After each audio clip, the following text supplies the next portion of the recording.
So my life force, my energy, don't know what's gotten into me. I'm into you and the way you move, you feel me too. Just feel the grooves, I'm digging you and that smile too. My soul's feeling you, I can sing to you, it's all I can do. It's all I can do. Even if you don't care about the words I'm singing and this energy I'm sending, it just doesn't mean a thing. You're a work of art, you're a song, you're the apple of my eye. At least for tonight, just consider now walking right on by. Bye. Just show me it's the right. Just show me it's the right time. Just show me. Just show me it's the right time. Just show me. Just show me it's the right time. Just show me it's the right time.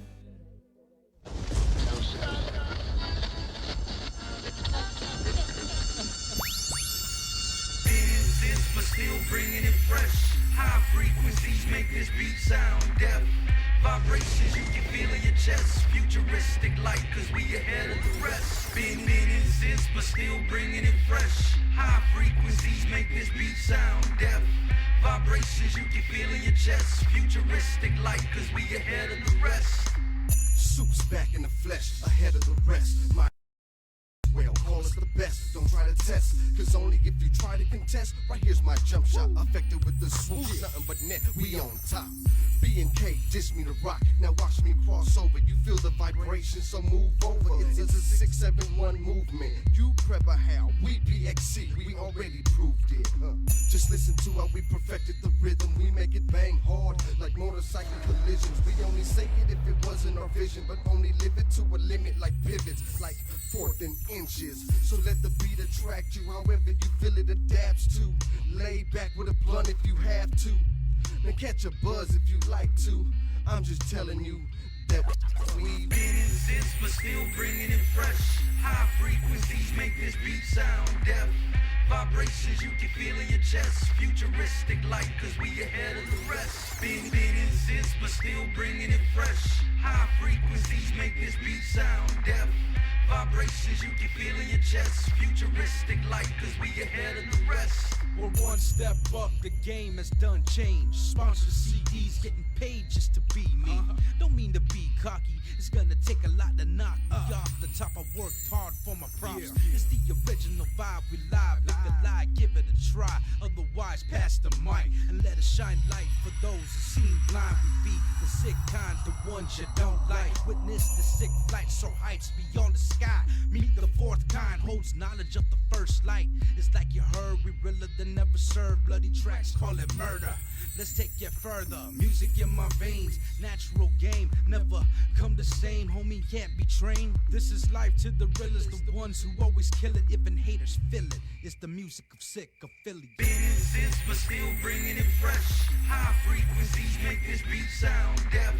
Vibrations you can feel in your chest. Futuristic light, cause we ahead of the rest. Been exists, but still bringing it fresh. High frequencies make this beat sound deaf. Vibrations you can feel in your chest. Futuristic light, cause we ahead of the rest. Like lead to spread straight through your veins. Don't let it get to your head. Like money and fame, see I'm good where I'm at. I like to keep it the same. Yeah, you're sick too if you feel what I'm saying. Parts are savage. I keep it cool while you playing by yourself. Cause see we ain't paying a thing. We for free. And you best believe this beat stings. We kings, you just weaklings. Yes, I said it. I know that some of y'all are offended. Game we bring while y'all out trying to get it. Let it set in. It's the sick I'm representing. Explosive, oxygen, settling. Been exists, but still bringing it fresh. High frequencies make this beat sound deaf. Vibrations you can feel in your chest. Futuristic light, cause we ahead of the rest. Been exists, but still bringing it fresh. High frequencies make this beat sound deaf. Vibrations you can feel in your chest. Futuristic light, cause we ahead of the rest.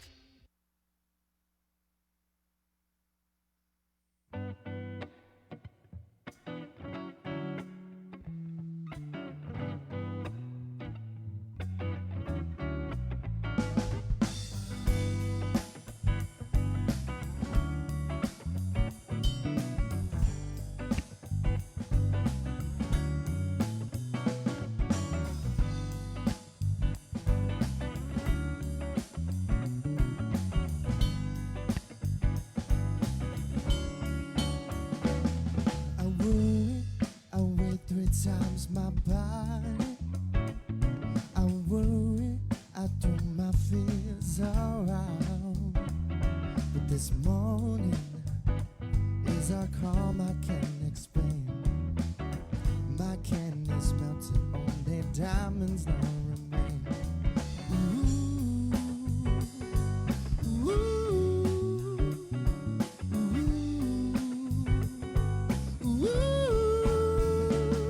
By the time I recognize this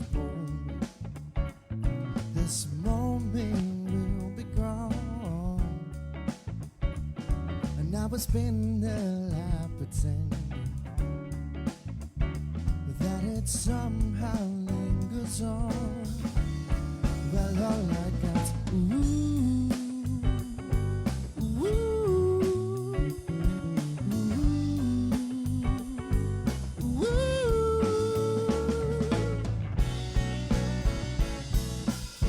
and I will wait to find if this will last forever. And I won't pay no mind,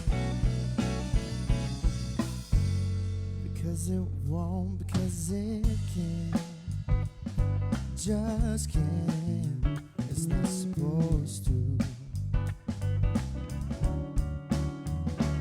If there was a second of time I looked around, did I sail through or drop my anchor down? Anything enough to kiss the ground. You say I'm here now, you see it's here now. Well, all I got,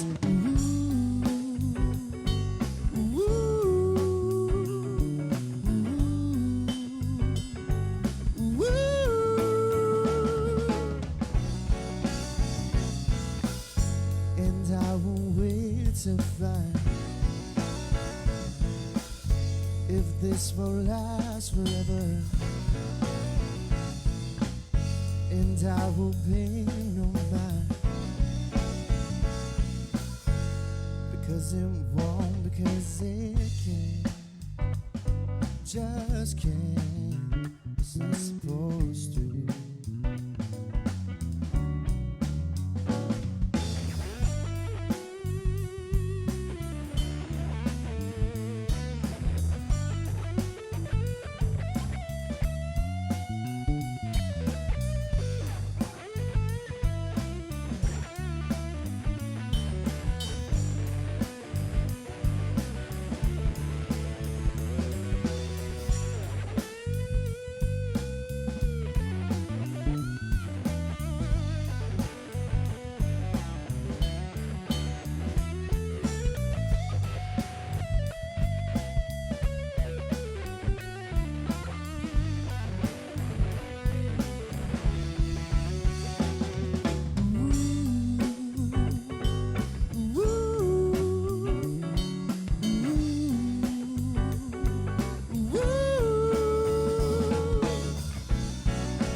This will last forever, and I won't pay no mind.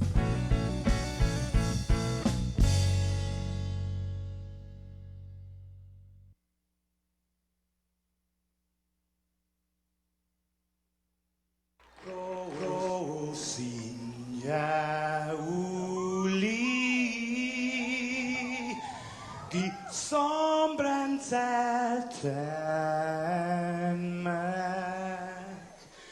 e zu ita saluda antes de niga razalzan malak estrezas durante todo a nogi distancia como kupugi palu zaniman malak guafi ikonum nasugi airi prebatu la noci nai banderata Caigui, pues atan Fanny bandera, kau esta pagua pumalalapa,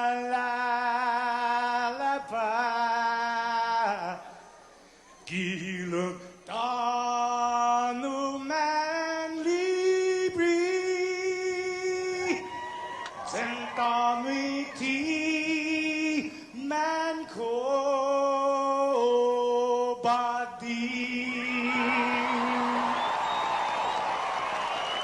Fanogi tamoru purita nota kantai matu nanyagi toru ilugat parai honra parai gloria abibai isla sin parat parai honra parai gloria abibai isla sin parat todo y tiempo y paz para kita dan gini langit na bendition Conchai peligro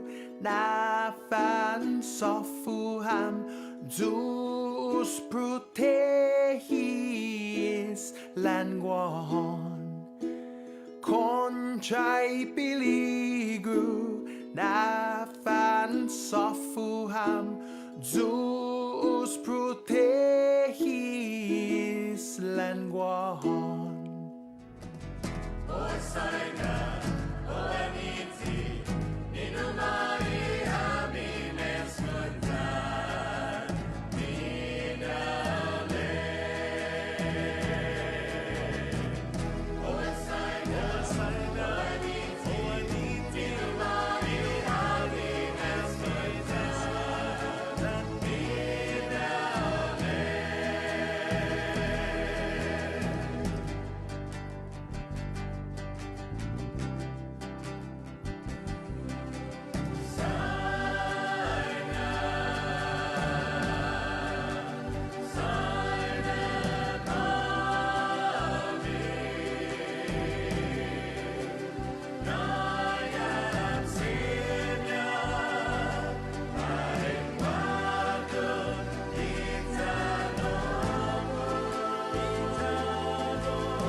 Fidig mori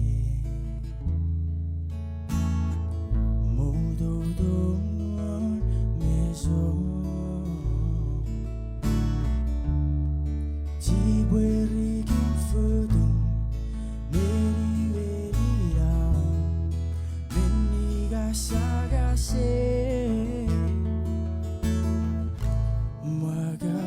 vedek more Mudo don meso Ti bwerikin fødum Meri veri ravo Minniga sagase Neminaru puede yorko se wotene gobo sabido Cosa voce sabido eri airi singaworo Ferry to my enemy You took got away to see Yeah, he's a second fish Ma pota ki pari Neminaru puede yorko se wotene gobo sabido Cosa voce sabido eri airi singaworo Ferry to my enemy You took got away to see Yeah, he's a second fish Ma pota ki pari Magi omtong ngeri Ngeri Efere keri Keri Respect iriso Spike iri fogo Ngang mi sai daudre Magi omtong ngeri Ngeri Efere keri Respect iriso Spike iri fogo Ngang mi sai daudre Neminaru puede yorko se wotene gobo sabido Cosa voce sabido eri airi singaworo Ferry to my enemy You took got away to see Yeah, it is a second fish Ma pota ki pari Neminaru puede yorko se wotene gobo sabido Cosa voce sabido eri airi singaworo Ferry to my enemy You took got away to see Yeah, it is a second fish Ma pota ki pari Magi ontong ngeri Ngeri Kare keri Keri Respect iriso Spike iri fogo Yang mi sai daudre Magi ontong ngeri Ngeri Efere keri Keri Respect iriso Spike iri fogo Yang mi sai daudre Neminaru puede yorko se wotene gobo sabido Cosa voce sabido eri airi singaworo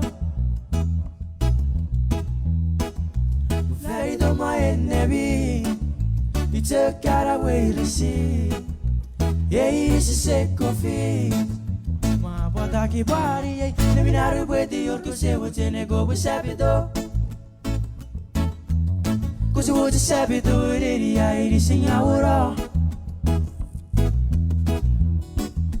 Ferry to my enemy You took got away to see Yeah, he's a second fish Ma pota ki pari Magagan vedek more Mudo don meso Ti bwerikin fødum Meri veri ravo Minniga sagase Magagan vedek more Mudo don meso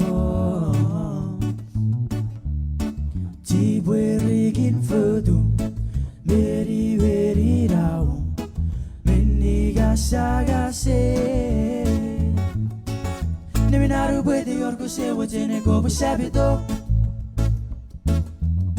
Kusuo te sapi to riri ai di singaura. Very to my enemy. You took out away to see. Hey, this is a coffee. Mua bota ki bari ai. Nevi naru pwede yorko se wo tene go sapi to. Kusuo te sapi to riri ai di singaura. Fatty to my enemy. You took out away to see. Hey, it's a sick coffee. Mua bota ki bari ai.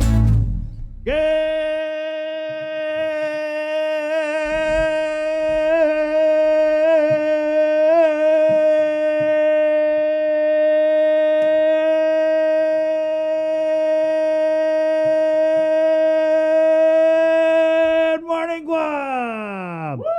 Right on. Morning, Sabrina. Good morning. Good morning, my dear people. Good morning, Jason Solis. Good morning. Right on, Joe, sir. Good morning out there with a beautiful Harmon sunrise cam. That's gorgeous. It is a beautiful day. It's a beautiful morning. It sure is. 6:25, Joe, sir. Good morning, Joe, sir. Morning, boss. Right on. This is the link. It's Tuesday, October 12th. Oh, my God, it's October already. And apparently somebody got a collection of Halloween masks because for the second straight day you were rocking like the Yeah, okay. pumpkins, candy. Yeah, I'm in my Tatamona zone. Actually, bro, let me tell you the story. So, obviously, we got these from Anthony, Yeah. right? We got these from Anthony last year. Tony Sayama? Yes. Yeah. Ah. Okay, yeah. so we got them Good from guy. Anthony last year. And I have in my closet little hooks where I hang my masks. So I've been looking at these masks since last year. Hopefully And I've been you like, sometimes when I grab a mask, you just grab, Yeah. oh, I can't grab that. It's July. I'm not going to go around in a Halloween mask. So finally, You get to wear them. the other day, I was like, oh my God, it's October. Oh my God, it's October. You guys are lucky because I didn't have time to iron my orange shirt. I was going to go orange. I'm feeling pumped this morning, man. I got up extra early this morning and I did my side hustle What's before that? I came to work. I've actually started as an online fitness coach. Wow. So I just like record myself and I was like, come on, guys, you can do it. Nobody can beat you. You're crushing this. Come on. So you're Nobody like- can stop. Here we go. Great job, Peloton. You're like the hype man. But he's the one that you need to take to the gym with I you do, to hype you yeah. up. Yeah. Is he here to work out? No. He's my hype man. Come on, Chris. Yeah, you got that, man. Come on. Pick it up. I gotta say, one thing I really miss about what we'll call like the normal world is when Bree and I, but actually you've done it too, is when we used to go out and do the live streams of not just the Guam Fire Department, but all the different fire stations here when they do their muster. Oh, yeah. And they have that obstacle course. I mean, they drag, what is it, like a 90-pound Oh, dummy? it's more than 90 pounds. Is it? Yeah, oh no, like 160 or something Remember like we that. did that, Bree? They pull the fire yes, truck. I Yeah. do. But The then I muster just challenge. remember, and you get all of, you get the military firefighters, you get, GFD. Thought I was going to pass out. Yeah. Oh, my God. And they're doing these extremely tough like physical things, and you want to talk about motivation. Mm-hmm. Like there was a gentleman who was pulling like the thing, and you could tell the guy was like about to gas out, and then the guys from his fire station were like right alongside. He's like, "Do not quit on me. Do not Come quit on, on me. Par. You Par, are- don't yeah. quit, Par. See, I'm not that type of person. I do not like for people to be like, go, go, go. I'm just like, please get out of my face. Yeah, leave me be. I just want to put my head down and do I'm my just work. I'm just trying to do this and get through this and stay alive. So I don't need you to tell me you got this. Well, I know how to motivate. All you. right, I then. think- You know. I you know. You Yeah, know. I know you.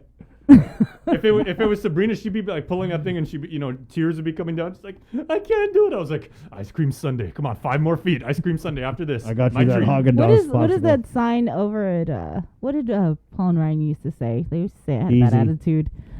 They used to say easy. Oh, easy. Everything's easy. Oh, Yeah. man. Half the time when I'm trying to do something that's hard physically, I'm just trying to keep my shirt from coming up. I don't know what it is, but every shirt I wear always has to come up and show my stomach. God, it's so awkward. Maybe if I start wearing a unitard. You better be careful because I believe that Britney Spears has already copyrighted like the halter top, and based on what she's gone I might through, as well. I might as well just start going in a halter top. based on what Britney Spears has gone through in court Motivation. lately, Right. You don't want to challenge that girl like in court because She'll wreck you. Right on. Thanks, Jay. 629. The show is proudly brought to you by Calvo Enterprises, IT&E, Pacific Points, and Jack in the Box. And also, just want to thank our friends at Pepsi. Hold on, guys. For jumping on board with us with this great promo that they have called Refresh Guam. Jason? Yeah, so Refresh Guam, of course, is the island's newest digital hub. You can check them out on Instagram and on Facebook. And remember, they have really, really cool local content, and they are giving stuff away daily. That means every time you check them out, you have a chance to come away with something cool for your friends, your family, your classmates, your congregation, what for yourself. Christmas yourself early. We're 3 months away, but there's nothing wrong with that. So check them out Instagram and on Facebook. They're Refresh Guam for truly local content and daily giveaways. There you go. OOG, use Christmas as a verb. Christmas yourself with Refresh Guam. Refresh Guam, truly local. All right, and now let's get into the news here at 6. Anything better than to be truly local. Amen, buddy. 6:30 here, Tuesday, October 12th, year of the COVID 2021, with the very latest from the KUAM News team. Sabrina Salas Matanani. Good morning, Sabrina. Half a day, everybody. Guam recorded 2 more COVID-19 related fatalities. The 213th occurred at Naval Hospital on the 8th. He was a vaccinated 50-year-old man with underlying health conditions. The 214th COVID-related fatality occurred at GMH on the 9th. He was a 61-year-old male, partially vaccinated, with underlying health conditions. He was a known COVID-19 positive patient. The JIC also reported 53 island residents with COVID are hospitalized. Of that number, 31 are unvaccinated, 22 vaccinated, 12 patients are receiving ICU level of care, 9 on a ventilator.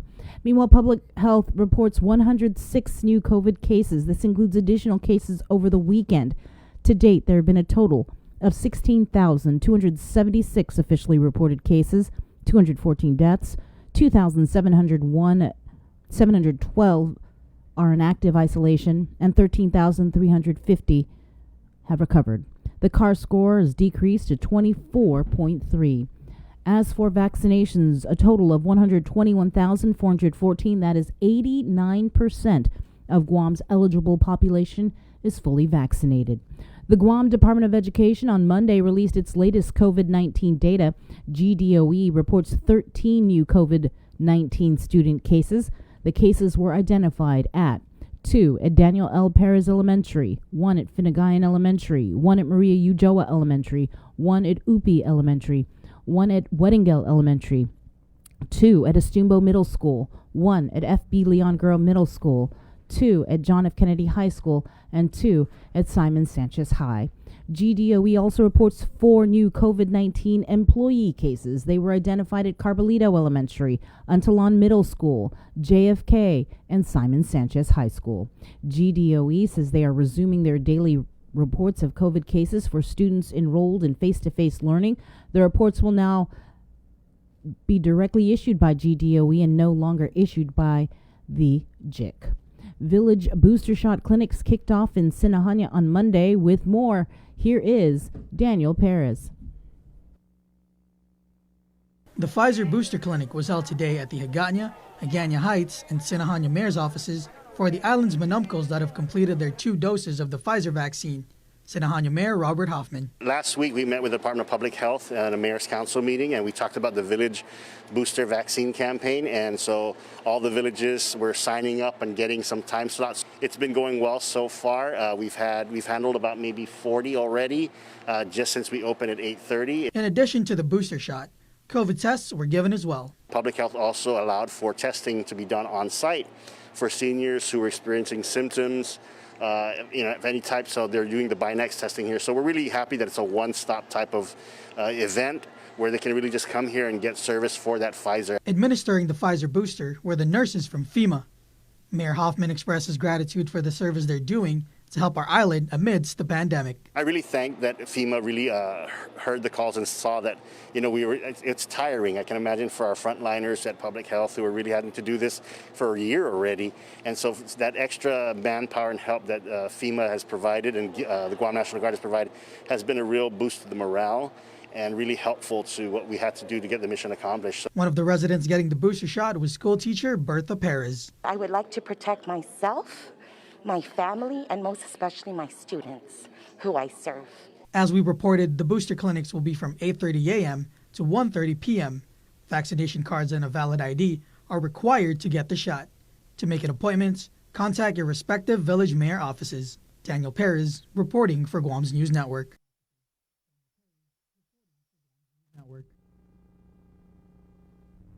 We could be just weeks away from having the first FDA-approved coronavirus treatment that patients can receive at home. Skylar Henry has more details from Capitol Hill. Merck has asked the FDA for an emergency use authorization for the first pill to treat COVID after clinical trials showed it helped save lives. Dramatically, by 50%, reduce hospitalization and death. So an oral pill that works against COVID-19 hospitalization. Current treatments such as Regeneron require patients to receive infusions. The Merck drug could be given at home, relieving the crush of COVID cases in hospitals. As soon as it's FDA approved, we can start to prescribe it to patients rather than them having to come into an emergency room and be given intravenous therapy of an antibody or a shot of an antibody. They can get a pill. Health officials say the new COVID treatment is exciting, but they say the best measure against COVID is still for people to get vaccinated. We still have around 68 million people who are eligible to be vaccinated that have not yet gotten vaccinated. Vaccine hesitancy is even greater among parents, debating whether their children should get the vaccine if the FDA approves it for kids 5 to 11. A new CBS News poll shows 35% of parents surveyed say they will not let their children get the vaccine.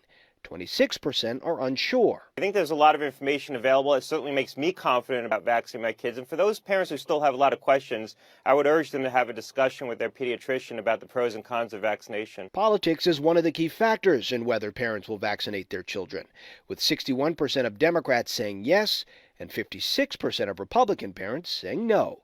Skylar Henry, CBS News, Capitol Hill.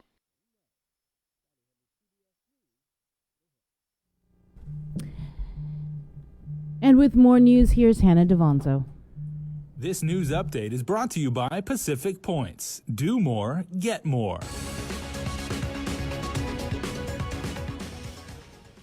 Hafa-day, good morning, everyone. I'm Hannah Devonzo with your headlines here on the link. More details about an incident that happened early Saturday morning in Tamuning that led to the death of a 23-year-old man. Tyler Matanani reports. We at the Guam Police Department would like to offer our condolences to, the family of the loss of the 22-year-old man. According to the magistrate's complaint, the victim was identified as Jaron Wallbacker. He, along with 2 other men, were at King's Restaurant in Tamuning when an altercation broke out with another group of men who fled the scene. Through the course of the detectives, working the case, and with the assistance from the Air Force Office of Special Investigation and Department of Defense Police assigned to Anderson Air Force Base, the 3 men that were identified in disturbance were located. Arrested were 31-year-old Fiatagoluia Aki, 22-year-old John Maliaga, and 36-year-old Joseph Decady. Maliaga was arrested with aggravated assault and assault, while Aki was charged with assault. Decady was booked and released for criminal facilitation. According to court documents, Maliaga allegedly struck Jaron and the 2 other men. Even after Jaron fell to the ground, Maliaga is accused of striking him several more times. Aki also allegedly struck Jaron, who was unconscious. According to Sergeant Tapau, this case remains open as an autopsy has yet to be conducted. As you know, with previous death investigations, once we, our pathologists make the assessment, and of course the autopsy is performed. Once we find the cause and manner of death, we will adjust accordingly in accordance with the Office of the Attorney General for additional prosecution and additional charges. Maliaga and Aki were magistrated before Superior Court Judge Jonathan Kwan Monday afternoon. It was revealed that the 2 are brothers and live together on base. Probation requested Maliaga's bond be set to $50,000 on the basis that further investigation may bump up his charges. He's only been on island for less than 2 months, and there are multiple alleged victims involved. Assistant Alternate Public Defender Richard Dirks, however, argued that $50,000 is out of line for the charge of aggravated assault. The amount was lowered to $25,000 with conditions upon release. Aki has been serving in the U.S. military for 12 years. He was released on a $2,000 personal recognizance bond with conditions. He moved to Guam from America's Samoa in 2019. He is represented by attorney Jay Areola. Their preliminary hearing is scheduled for October 21st at 4 p.m. before Judge Alberto Lamarena. Reporting for Guam's News Network, I'm Tyler Matanani. A father and daughter are calling into question claims they were compensated for land the governor wants to build a $1 billion healthcare complex on, and they say they haven't received a penny. Here's more. I have not gotten any response from the original landowners, but my research says that the owners of that property have already been compensated. Governor Lou Leon Guerrero on KUAM last week talking about military land in Mangilao at Eagles Field she wants to use to build a new $1 billion healthcare complex. And while the governor said original landowners of the property have all been compensated for lands that were taken by the federal government, at least one original landowner and his heir beg to differ. For them to say on TV that they compensated my father, come off now. When you said that it was compensated first, show me that piece of paper, receipt or whatever, the check, whatever that you compensated him, show me that proof. Right here's the original landowner. If there was compensated, he would have gotten it, but he told you he didn't get it. Elsie Flores' father, 91-year-old Henry Tenorio Flores, tells KUAM Lot 2517-BA is situated a little bit behind Eagles Field. He tells us the land had been in his family for generations. My dad died, you see, and before he died, I was given this land. Mr. Flores is one of 18 possible original landowners and heirs of the land the governor plans to use for a new hospital via a license that she says will be given to her by the military by December. The Air Force was wrong to give it back to the government, Guam, and the government was wrong to keep it.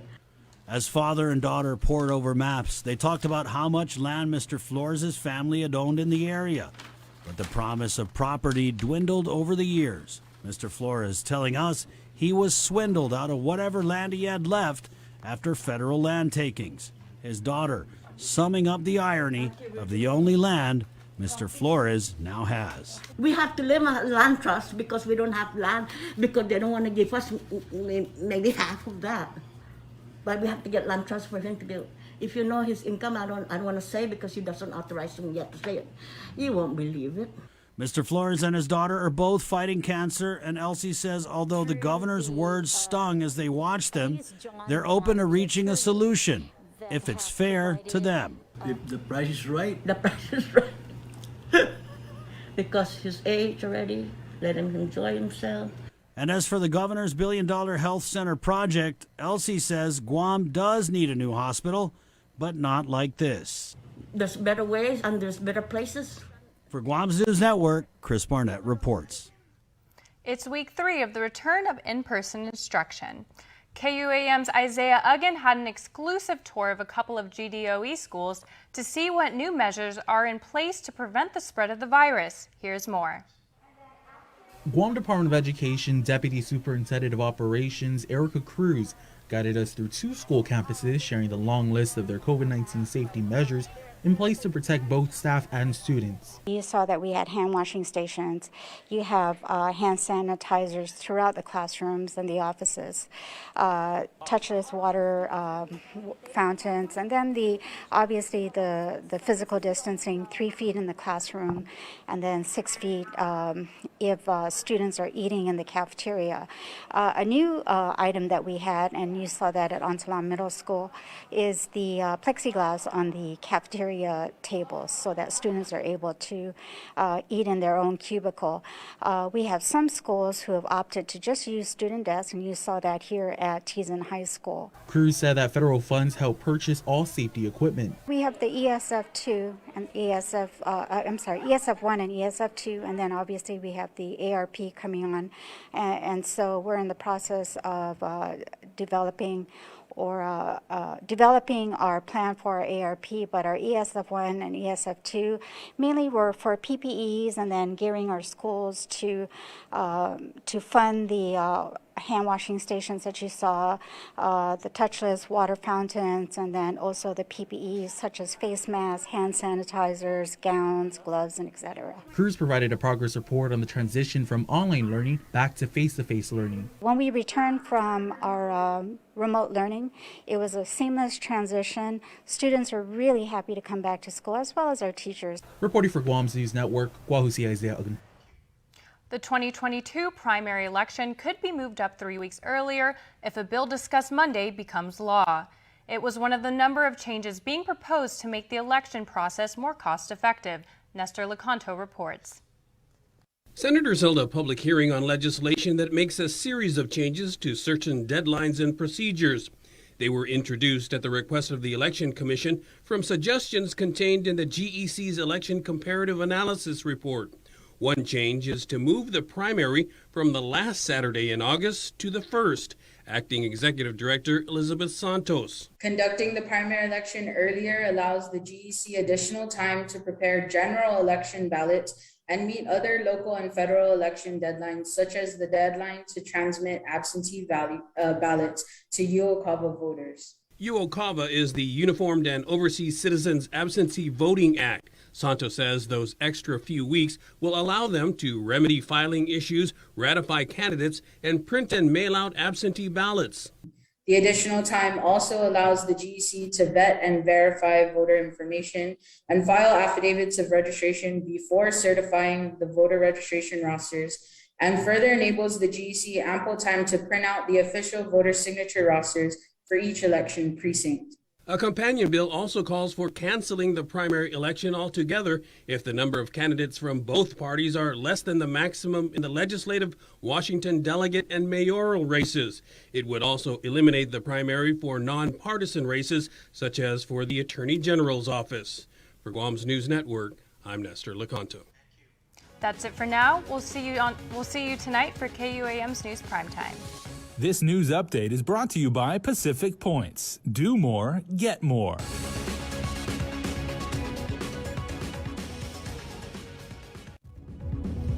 In regional politics, early voting for one of Saipan's largest precincts kicked off last week. Tomas Manglotnia sits down with both candidates ahead of polls closing this Saturday for the special election.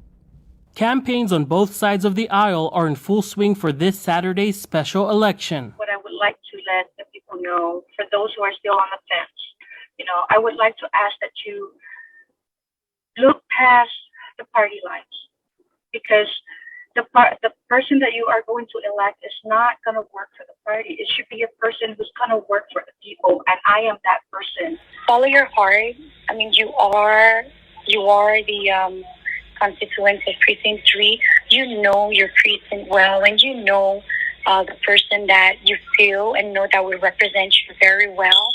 And all I can say is give me an opportunity, allow me that opportunity to be seated so that I can be that voice. Early voting began last week for Precinct 3's over 3,000 constituents. A chance to vote for the candidate they want to fill the seat held by the late Representative Ivan Blanco. We asked both candidates, what is the biggest issue facing Precinct 3? Republican Grace Viñaje, an experienced clinician, says, So as I've gone around, one thing that the individuals that I've met personally, as I've done my house-to-house, or I've just been out in the community, one thing that they've shared with me is pretty much the road situation, where there's areas that you're going to go into, not necessarily to say that they're the outskirts of Precinct 3, but these are places that I've personally driven as I've done my house-to-house, and I've met with families and individuals that live away from the more developed areas. One of their main concerns is the road. Democrat Karina Magofnia, experienced in finance and budgeting, lost in a narrow race last year for one of the seats for her precinct. She says she's heard a range of issues. A lot of the complaints that I was hearing were the PUA issues, the child tax, the stimulus. Those were one of the major concerns that I would here when I did my house visits. And a lot of that is really like I can't really speak to it because I am not in there, or I don't, I don't run. I'm not the department head for that agency who is responsible for that. So I don't want to misinform people, but I do know that the people are struggling, and that we need to do better. Tomas Manglotnya for KUM News on Saipan. Today we feature Payless Supermarket as one of the many businesses on island that is Guam Safe certified by the Guam Visitors Bureau and carries the WTTC Safe Travel Stamp. Guam Safe and WTTC Safe Travel Certified Program Showcase is brought to you in partnership with the Guam Visitors Bureau.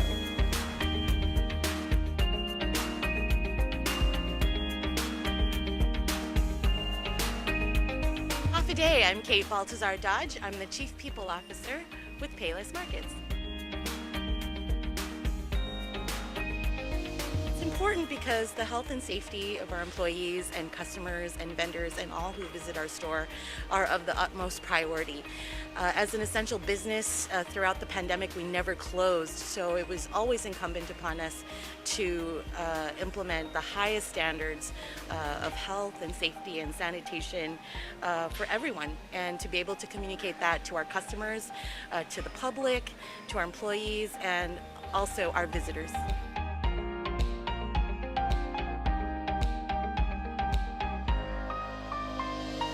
It means we value you. We value you as a member of our family, our employees, our customers, and certainly our visitors, that we have always implemented the very strict and highest standards of safety for everyone in our stores. So to be able to have that designation communicated that much more and emphasized the work that we did to make sure that our stores were safe and everyone in our Payless family was safe. Throughout all of our 8 stores and certainly our admin building, our warehouses, and everywhere that Payless does business, since the beginning of the pandemic, we implemented a slew of measures to include temperature checks at the entrances, hand sanitizing, directional signs. We've had sanitization of shopping carts and baskets. We hired a whole crew, a brand new crew, to sanitize and clean the stores to ensure everyone's safety. So all of these things, conveyor belts, countertops, high-touch areas, that is still happening to this day to make sure that everyone is safe and that we are certainly worthy of this international designation.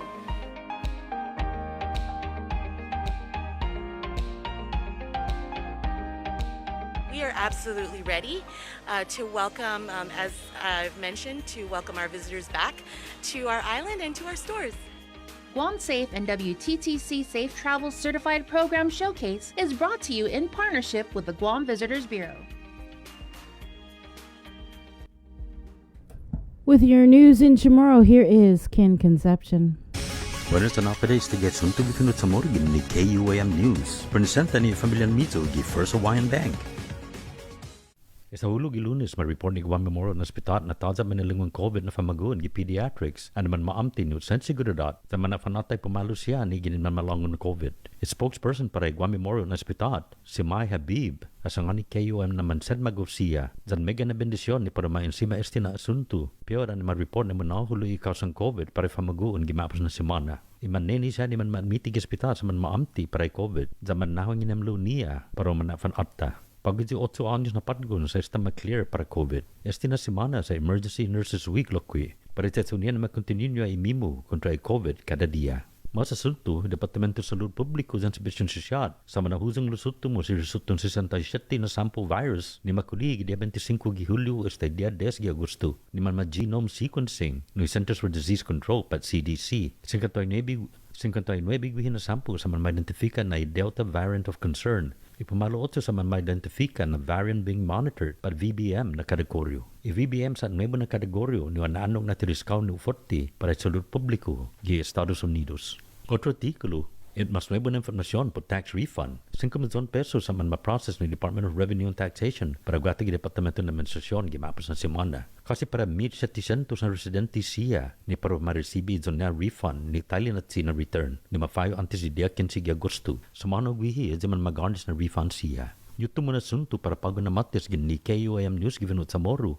Maisyo ni National Weather Service at flash flood warning para guahan na stay pangin mabeti publiko na matmunusan sa China na milagfati sa lumagas if yun ni didog sa kantit siya na lugar. Maisyo loke high serve na beti sa ni 100 kilo na riskang kurente siya para guahan, luta, tinian dyan sa ipan este igan martes. Inapo ni 7 este 9 pe na tinat kilo sa mananangga. At siya timantay eksperensya ni Manango sa TW Van Halong giitasi sa poliseng peligro na kondisyon. Para Guam News Network, Guausikin Conception. Yasuto ifinut sa Moro sa presenta sa ninafatto ni Familia Mizo gi First Hawaiian Bank. Say hello to the First Hawaiian Bank mobile app. Want a better look at your spending? With MoneyMap, you can automatically create budgets and manage where your money is going. Know when you have a green light or when it's time to slow down. Maybe cook more meals at home this week. Set your goals. Track your progress and find your way to exactly where you want to be. With MoneyMap from the First Hawaiian Bank mobile app. It all starts with yes. The relationship between Guam and Manila, Philippines is undeniable as we share similar cultural traditions, history, and heritage. With generations of Filipinos calling Guam home, KUAM presents a monthly look at the capital city featuring in-depth and engaging interviews on everything from medical tourism to new business and government leaders. Veteran newscaster Nestor Lecanto delivers Beyond Our Borders. This special program is brought to you by KFC and the Medical City, where patients are partners.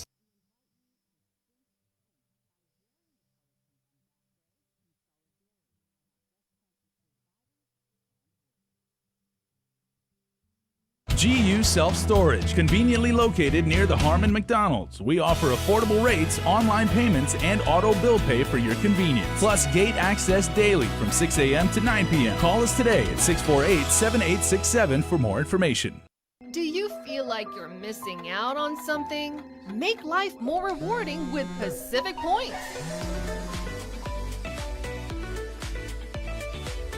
Earn and redeem points for bill rebates and free load at IT&E, discounts on fuel at Shell, vouchers at Foodies, and United Mileage Plus miles. You can even pay with Pacific Points at IT&E, Shell, and Foodies. Pacific Points. Do more, get more.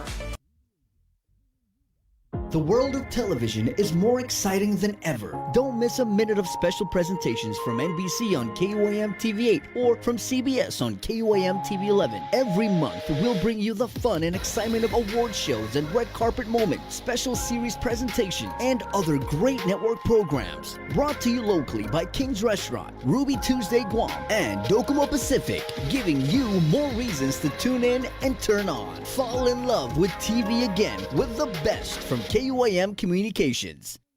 The KUAM Podcast Network is back and on demand, featuring a great variety of podcasts from our island and region, including culture, lifestyle, awareness, crime, politics, commentary, comedy, and entertainment.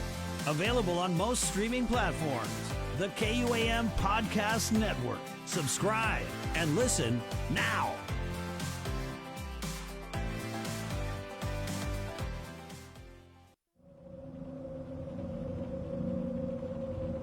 The Totomotna Tales.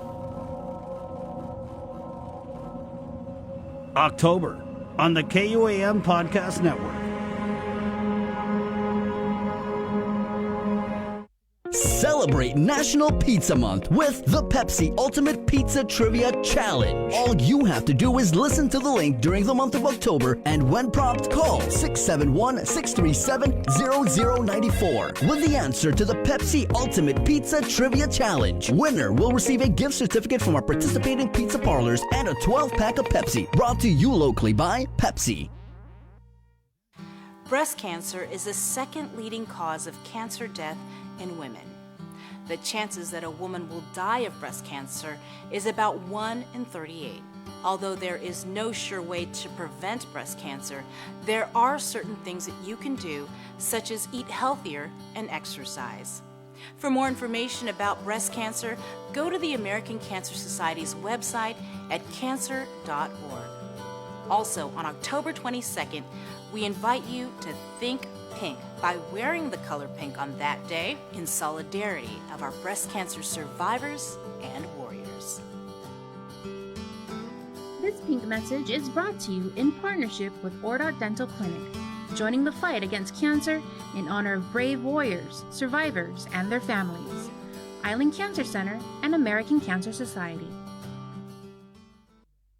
This holiday season, we're once again bringing together the island's largest array of local vendors for a special innovative way for you to shop, broadcast, and go digital with Team KUAM. Join us on Sunday, November 28th for the annual Christmas Pops Virtual Holiday Market at 12 noon on KUAM TV8 and the KUAM News Facebook page, plus additional show times through December 11th. We'll also be featuring vendors daily with posts with QR codes and links on our social media pages beginning Monday, November 29th, and hosting an exclusive Christmas Pops website for your one-stop shopping. It's a safe and convenient way for you to shop local this holiday season. To reserve your spot, email promotions@kuam.com today. Virtual space is limited. Uno Mixed. We're mixing it up on the last Thursday of every month with a look at lifestyle, entertainment, food, and so much more on the stations, networks, and digital platforms of KUAM Communications. Uno Mixed is presented to you by Docomo Pacific, Better Together, and Pepsi. After a year with so many games and events delayed or unplayed, the world is ready for anything and everything in the world of sports. KUAM Communications is ready with more games, more championships, and more specials that are guaranteed to bring out the fan in you. Don't miss a minute of gameplay from NBC on KUAM TV8 or from CBS on KUAM TV 11. Every month, we'll bring you the action and excitement. Brought to you locally by Marianas Irrigation and Landscape and Docomo Pacific. Just more great reasons to tune in and turn on, so you'll fall in love with TV again with the best from KUAM Communications.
Morning, 7:01 on the link. Pacific Points, Cabo Enterprises, ITD, and Jack in the Box. It's Tuesday. Here's what's coming up on the show. Tatuha Mayor Luis Rivera.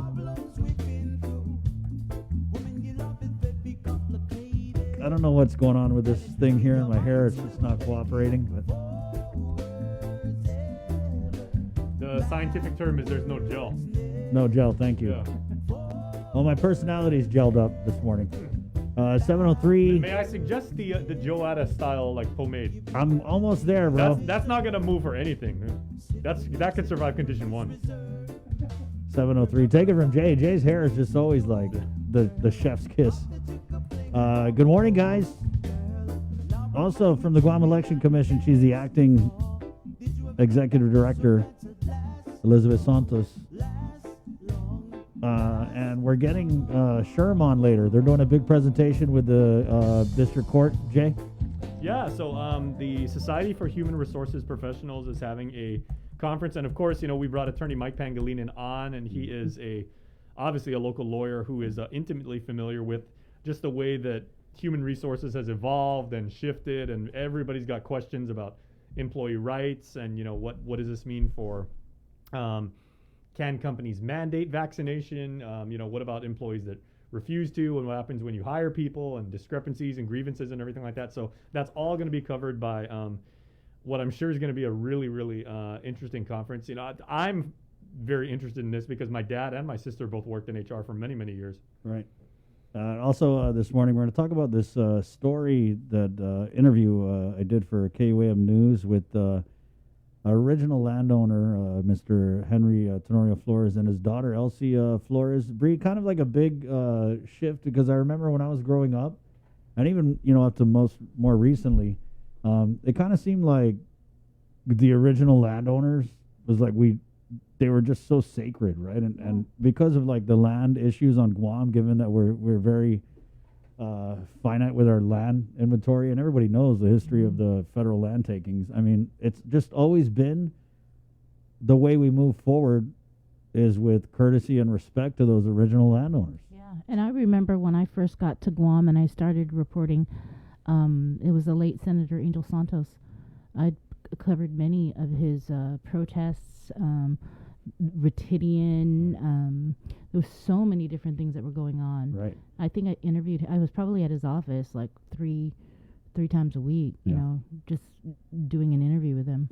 Right. And and him and the late Senator Ben Pangilinan. I mean, they championed this stuff. And that's why I thought it was pretty interesting, especially because Governor Liu, in her career, the terms that she was a senator, I mean, everybody knows she was pretty close with the late Senator Ben Pangilinan. So for her to kind of come out in the news last week and just make this really broad, generalized statement about how original landowners in the area of Eagles Field, where she wants to build the $1 billion health complex, how they've, in her words, already been compensated.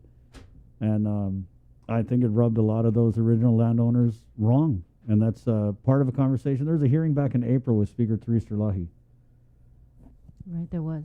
And so when the governor had said in our interview with our reporter Daniel Perez that she had not heard from the original landowners, I'm not sure if that meant she didn't see the hearing, because there was quite a few who showed up to testify. Mm-hmm. And I think on April 8th, I believe. Yeah, it was way back in April. And so fortunately I was able to track down Mr. Flores and get his story out on, but there's more. I know that there's a list of about 18 possible original landowners of land in that area, and I just feel like that's a part of the conversation that we haven't really been having. I know Nestor Lecanto did some great stories on it last week, but again, it was just interesting to me because, like I'd said, original landowners were kind of like, we held them up so much.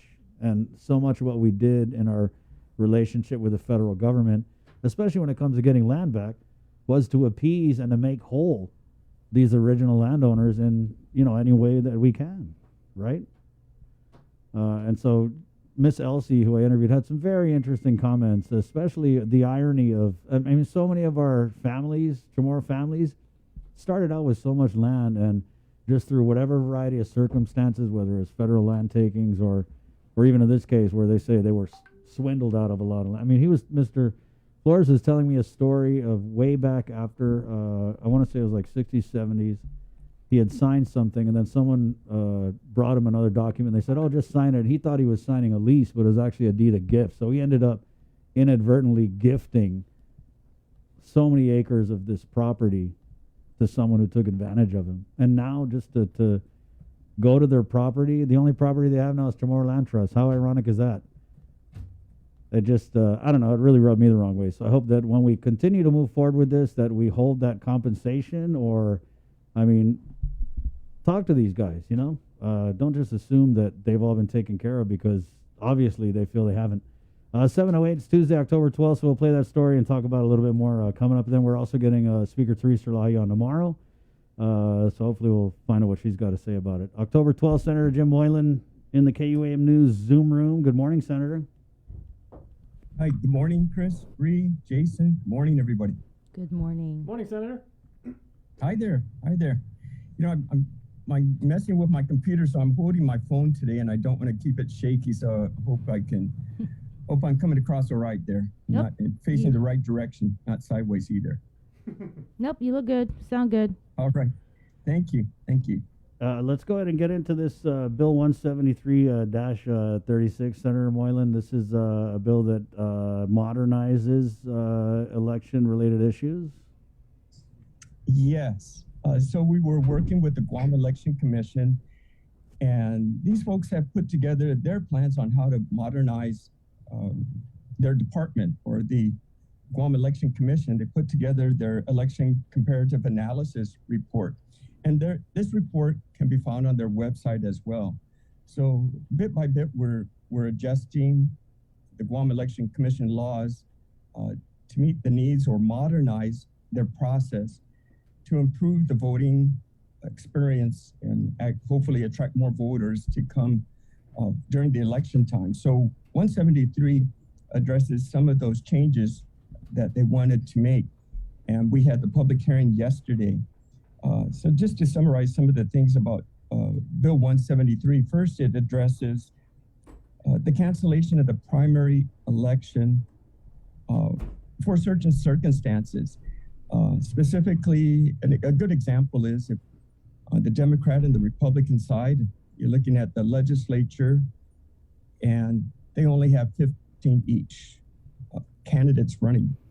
So if that's the case, then they can save money and save some time by eliminating the primary election for that purpose if they have the minimum amount, or rather, if they don't go over the minimum amount of candidates necessary, or the 15 is our number for that. So that went over well. There are some changes that Election Commission wanted to put into the wordings, but what they're looking at is just to make it more effective. We don't need the primary. It's not necessary. This would include also boards and commissions and the Office of Public Accountability and the Attorney General's office as well. So we can get right into the general election and expedite the whole process. On average, for the primary election, the cost for their office is about $375,000, not including all the overtime that's needed as well to count these ballots. So that's one part of 173.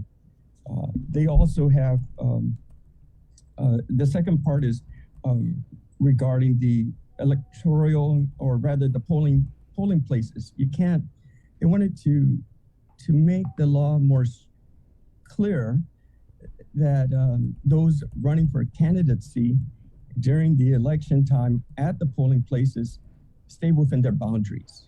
Nobody wants to come face to face with somebody running or their member of their team saying, please vote for this person. Remember us when you get into the booth. If they're violating the distancing from the polling place. So they clarified that better, the 100 feet line. And they also clarified that they can use Guam Police Department if necessary to enforce these requirements. So that's another part on 173. There's some other definition parts that they just needed to make clear, and to include also another part where we're talking about the nicknames that candidates want to use on the ballot. And when you're using your official name right on the top line, it must be your official name. So we just needed clarity on that as well. It gets into also the off-file and absentee ballots, when they can start counting that to help expedite the process. And then it also gets into the Washington delegate seats, where right now there is no public law that discusses what happens if this seat, for whatever reason, becomes vacant at the time the sitting delegate is there. So the concern was, as we learned kind of from the mayor's past experience with the mayor's situation, where they didn't have the municipal planning council in place and we were kind of stuck there. So we addressed this as well, to have the election, and they wanted to, the Election Commission did make recommendations on the bill as well, because the bill as written says only if the vacancy occurs prior to 8 months before the date of the next general election. So the Election Commission's recommendation, and we'll take this back to the committee, to move this up even sooner. During the public hearing, the Election Commission was discussing they needed, I believe, 60 days to get themselves ready for a special election. So we're going to go back to committee on this to try to shorten that period. But this could be important, maybe an oversight. We're hoping nothing like that ever happens. But if it does, then we have some good measures in line. Some other questions brought up at the public hearing on 173 is this organic, right? Is this organic that we can cancel the primary election based on a Guam law that says if you don't have many candidates over the minimum number of seats to fill, then you don't have to have the primary election? Or can we fill the delegate seat if for whatever reason that delegate seat is vacant? We have an election. So the answer is yes, we can. The Organic Act does not address a mandatory that a primary election is to happen, nor does the Organic Act address or the federal government address if that seat becomes vacant, how do we fill it following their laws, the federal government laws. It's organic that we can do this, and we had some good discussion on that yesterday as well. So I'm looking forward to revising this slightly in committee and moving it forward to session floor. That's 173. Wow, that's a lot. I know you mentioned the mayor's senator, and just wondering if you could shed a little bit more light on this meeting that we're tracking with, I think, is it all of the mayors and Congressman Nicholas and you relative to municipal funds from the American Rescue Plan? We heard just from a few of the mayors that meeting's taking place today. So what exactly is that about? Sure, I'd be happy to. So this is just a continuation of the conversation I had with our delegate, Congressman Mike Nicholas, in Washington at his office there a few weeks back. And so we were discussing, of course, the American Rescue Plan and the funding available.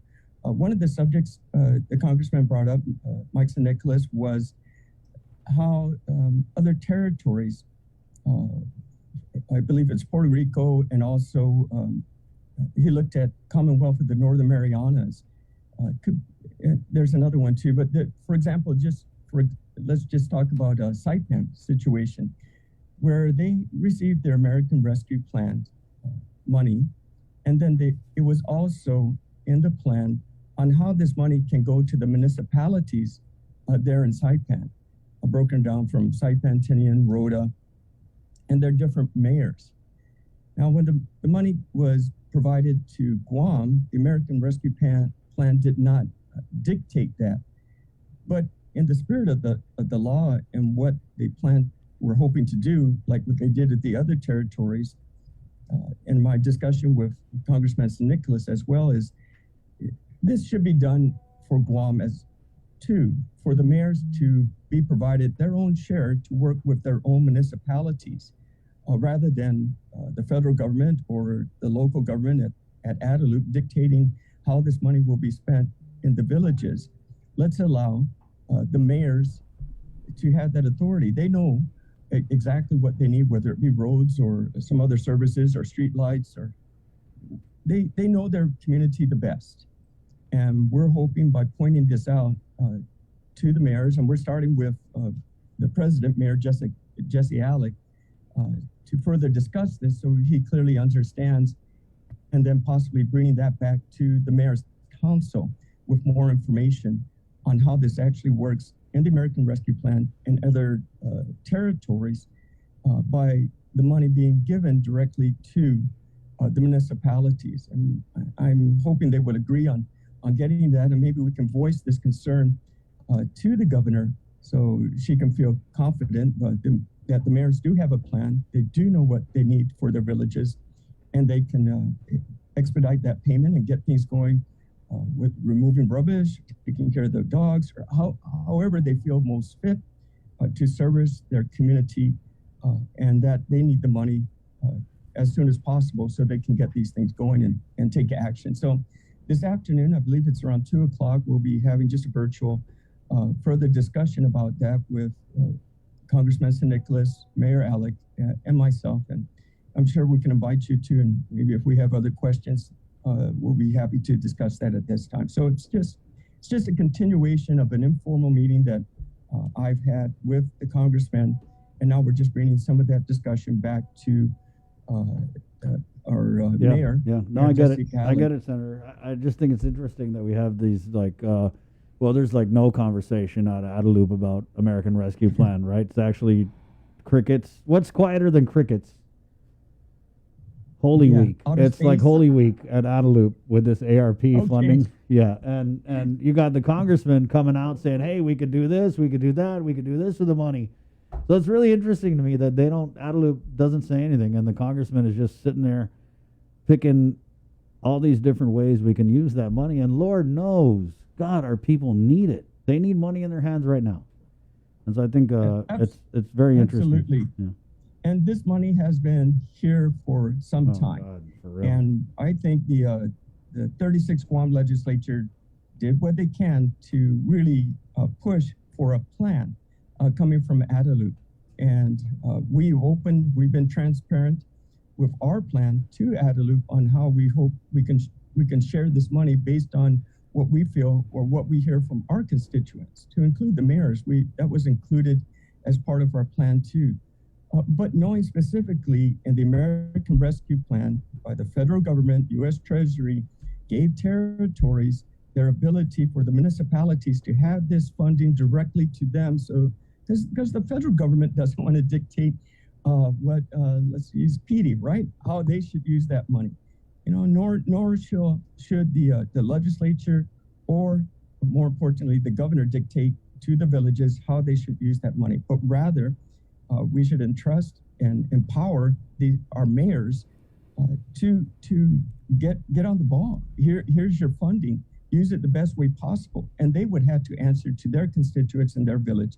And I think if they don't do it right, they're going to feel a lot of heat from their community, because they live in this community. They want their village to have everything necessary, and this is an opportunity finally getting their hands on some money. Amen. But it's not being passed down. It's still sitting in this trust fund, wondering what if money could talk, right? It's saying, get me out of here and let me help the people. If that money could talk, please get me out of this prison and this bank. I just got all this interest falling on my head. Get me out to the people. I just need to be spent. So since we don't know what the governor's going to be doing with the ARP money, except for the fact that she is going to build a new hospital, does the legislature know where exactly she spent some of the money? I mean, I know early on when she got back from D.C., she said that she had gave some money for quarantine, for bereavement, and for a couple other things. Is there any sort of, communication that you guys are aware of on where some of the money has at least gone to? Sure, and we were able to get some information from that. And the only way I know how, now that it was properly schooled in writing a letter regarding a FOIA request, that's the only way we're going to continue to get information out of this administration, unfortunately. And in our last committee as a whole, during our last session, when we talked about the hospital and the funding for that, Director Burm was very open and discussing the $300 million. And I asked him about their meeting they had when they went to Washington, D.C. to discuss this with the Treasury Department. Mm-hmm. I was interested to see what formal document or how did we present our request from Guam asking to use half of the ARP money for the purpose of building the new hospital. Where is your documentation that we submit to the Treasury Department of U.S. Treasury? My understanding from that conversation was basically it was in a discussion with these members of that department, and it was well understood that Guam wanted to use the money for that purpose. And in fact, they were saying that we're the only territory, or the only request that, or the only person or the territory that made such a request. they never had that request done before, so which I found interesting. But at the same time, we don't follow up with a letter. We don't follow up with further discussion. And I asked that question as well to find out that the administration is looking at a return trip in November for an update. But in the meantime, that's, what are we, October? Yeah, we're going, it's just next month. But this should be ongoing to answer the questions. We should already know at what place is the Treasury Department feeling if they're going to allow Guam to utilize this money from the ARP fund for something that is not really the structure of the building, the damage, and the poor case of the structure itself is not necessarily because of the pandemic. 40 years of rot and leaky roof can't be blamed on a pandemic, but we're asking for an exemption on this. So I'm a little concerned about how we're going about asking this while we're keeping this money in the bank again, and it's not being passed out to the people of Guam. I would think I would want that answer, a definite answer, sooner than later, so I know what we could exactly do with this money. If I can't use it to build a hospital, well, then I better use it for something to help the people of Guam, to help the businesses survive, to help the people survive, and our government to continue to provide their functions. Because the longer we wait, that answer I think would just be no. But we lost all this precious time that we can be using to help the people of Guam. So we, what did they say on TV? Stay tuned for the latest and best that's coming out from Adelup on what's going to happen with this $300 million put aside. Senator, I have no idea. There's a report, though, with the budget law, you guys, with the budget law, are they obligated to report, is it by next month or something? What they spend the ARP on? They should. So we'll see that happens, right? As well as the emergency purchase, sole source purchase as well. We're looking at least at those reports, and then we can kind of track this money where it goes to. So this is what we have to. This is how we have to deal with. If the administration calls this transparency, it's not really there. And if you're forcing the hand of the Guam legislature to be hard and say put it into mandate and demand that we see these reports, that's okay.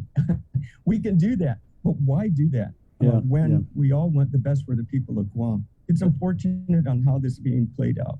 Thank you, Senator. Yeah, you're right. There's nothing to stop the Lou and Josh administration from preemptively telling us what they spend the money on. In fact, own it. People complaining out here that they don't know what you're spending the money on, tell them and say, this is what we're spending the money on. You're welcome. Thank you, Senator. Exactly. Yeah. Exactly. Good luck in your Zoom. All right. I appreciate that. Right on. Take care. Let's take a quick break, and we're coming back with Tatuha Mayor Luis Rivera right here on The Link. It's Tuesday, October 12th. Good morning. We know you're tired of hearing about COVID-19. Some of you are probably wondering whether this is ever going to end. However long it takes, we all have to do our part, including our children, to hold the line. You can protect yourself and your family by getting vaccinated. And if you're already vaccinated, don't let your guard down, because you can still give and get COVID-19. And if you're not vaccinated, remember that if you catch the virus, you could suffer more severe complications. At the end of the day, it's the choices we make to protect ourselves, our families, and our community that will control the spread. We know it sounds repetitive at this point, but again, wash your hands, watch your distance, and wear your mask. Together, we have to hold the line. Breast cancer is the second leading cause of cancer death in women. The chances that a woman will die of breast cancer is about 1 in 38. Although there is no sure way to prevent breast cancer, there are certain things that you can do, such as eat healthier and exercise.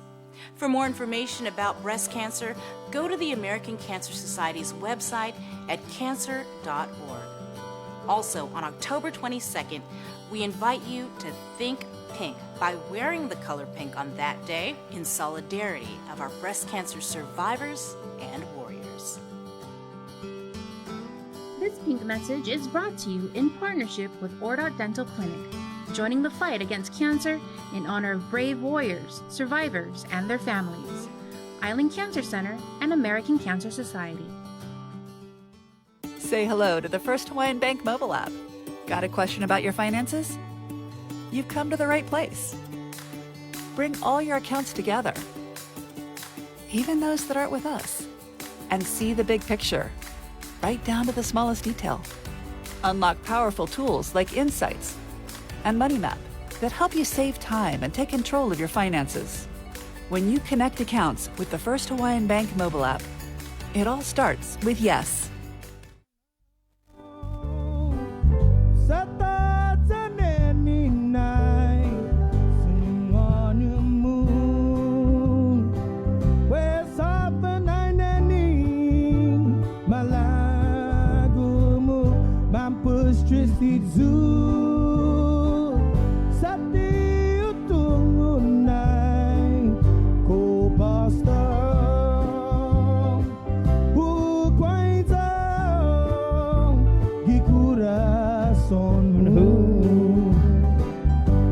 Good morning. Hey, we're just looking at myguamtax.com.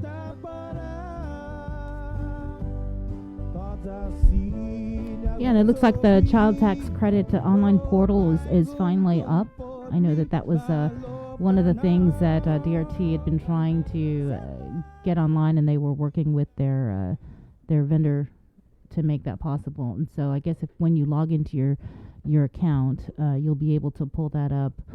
It's the Advanced Child Tax Credit online portal, and the application is there. And I believe the next payment date is October 15th, but the deadline to update your information is the 13th, which is tomorrow. Right, and make sure you get your kid's birth date right, because if you don't get your kid's birthday right, I know it's confusing. I got 5 of the buggers. It's confusing, but they're not going to pay you, and you're going to have to do an amended filing. Okay, so make sure you get it right the first time. It's 7:30 here, Tuesday, October 12th. Let's go into the KUAM News Zoom room right here on the link, which is proudly brought to you by Pacific Points, Calvo Enterprises, IT&E, and Jack in the Box. Hey, also want to take a moment to welcome 3 Squares Marketplace to the Link family, guys. Tuesdays on the Link just got tastier with 3 Squares Marketplace. So every Tuesday morning, the Link crew will sample. Now, Bree, you going to sample? Gonna chase her? Yeah, if I got to, I got to. Hey, it's part of your job, Jeez. Sabrina. This is part of your job. The Link crew will sample grab-and-go treats like Kelaguen, Champolado, Latiza, and more from 3 Squares Marketplace. Visit 3 Squares Marketplace from 7 a.m. to 9 p.m., Tuesday through Sunday, inside 3 Squares Restaurant. And to morning, call 646-2652 and order ahead for pickup. It's Tuesday treats on the Link with 3 Squares Marketplace. And you go right into 3 Squares, and they have a bunch of shelves that make up the marketplace. And grab, some stuff to go for, not just for yourself, do it for your office. If I can just paraphrase a very popular saying, you had me at Champolado. I know, right? So there you go. Looking forward to that. That happens this morning around 8 o'clock. 7:31, Morning, Tumont, Harmon, Mayor Luis Rivera in the KUAM News Zoom room. Good morning, Mayor. Good morning. Good morning, everyone.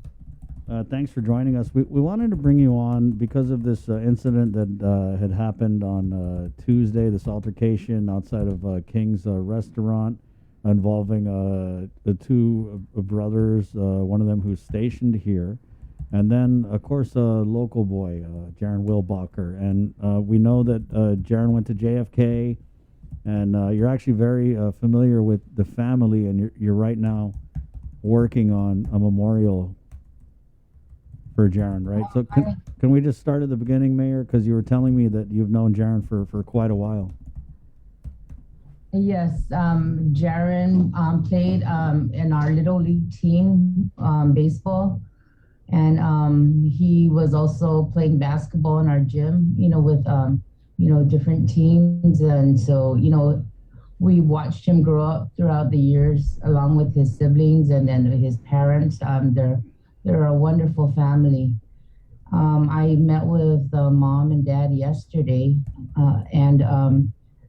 and was talking to them about putting together a memorial or somewhere that they can have a meeting place for all the people that have loved him and are, wanting to come together. Here in Tamuning, a lot of residents live in apartments and condominiums, and that's why we have the community center available for them. In the event they need to host, a big number of people. But then again, with the pandemic and, our center's still going through renovations, they're looking at an alternate site. So I know that they're still in the planning stage, and, there's still different things that they need to work out, with everything that has happened. And then, of course, like planning with the funeral home and, setting available dates.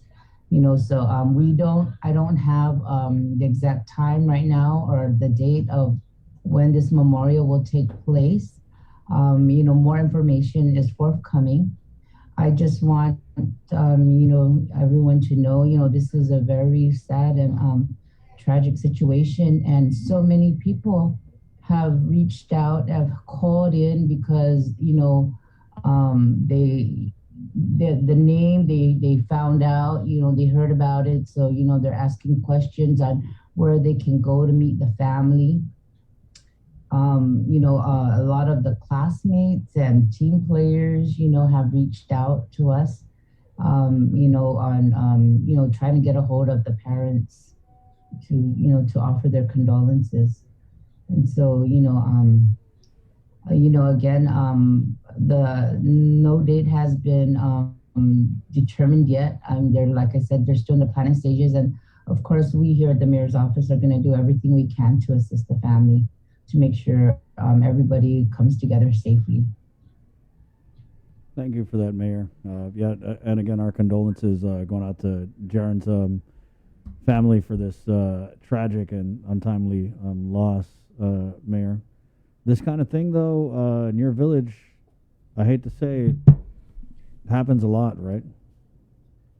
Tamuning, Tumon, and Harmon is a very busy area. We have a lot of wonderful businesses, restaurants, malls, stores. And that Friday night, even with me just leaving work and going to pick up dinner, I couldn't believe how crowded, the places were, which is wonderful for the economy and their business. But, I was just really surprised that it would be that crowded with, us still being in this pandemic, and so, of course, when they're, people are out and about, and especially like if they're drinking, they're at a bar or a club, they forget, and that's what's worrisome. And, so I continue to plead with everyone to look out for one another, make sure that they're safe and, keeping their distance. And this is something, this virus is something we can't see. And so, again, just, everybody respect each other's space. Yeah. Mayor, are you surprised, though, that 12 weeks into this surge, we haven't seen any other types of measures to slow the spread of the virus other than the unvaccinated can't do anything? Well, we have been busy with, just even trying to give information on where people can go and get tested and, where they can get vaccinated. It's sad, there's even many people that are vaccinated that are still being, coming out with positive results. And dying. There's vaccinated people dying too. Yeah. What is it going to take, for this to really slow down? We don't, there's so many different things that are going on.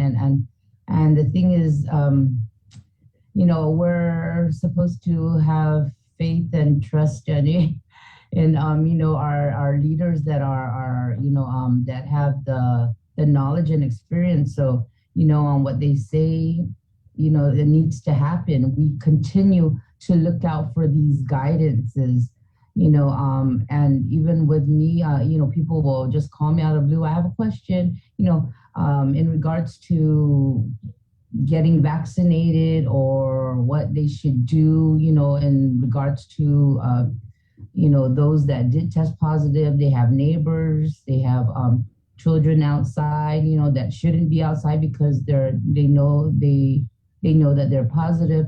There's a whole bunch of different things, and why I'm trying to understand why the guidance comes out the way it does with different issues, and especially like for those that are near and dear to us that are work with us, or family and friends that tell us of their experience of them testing positive and what they were told that yes, they can go back to work and they shouldn't test again because it's still going to show positive.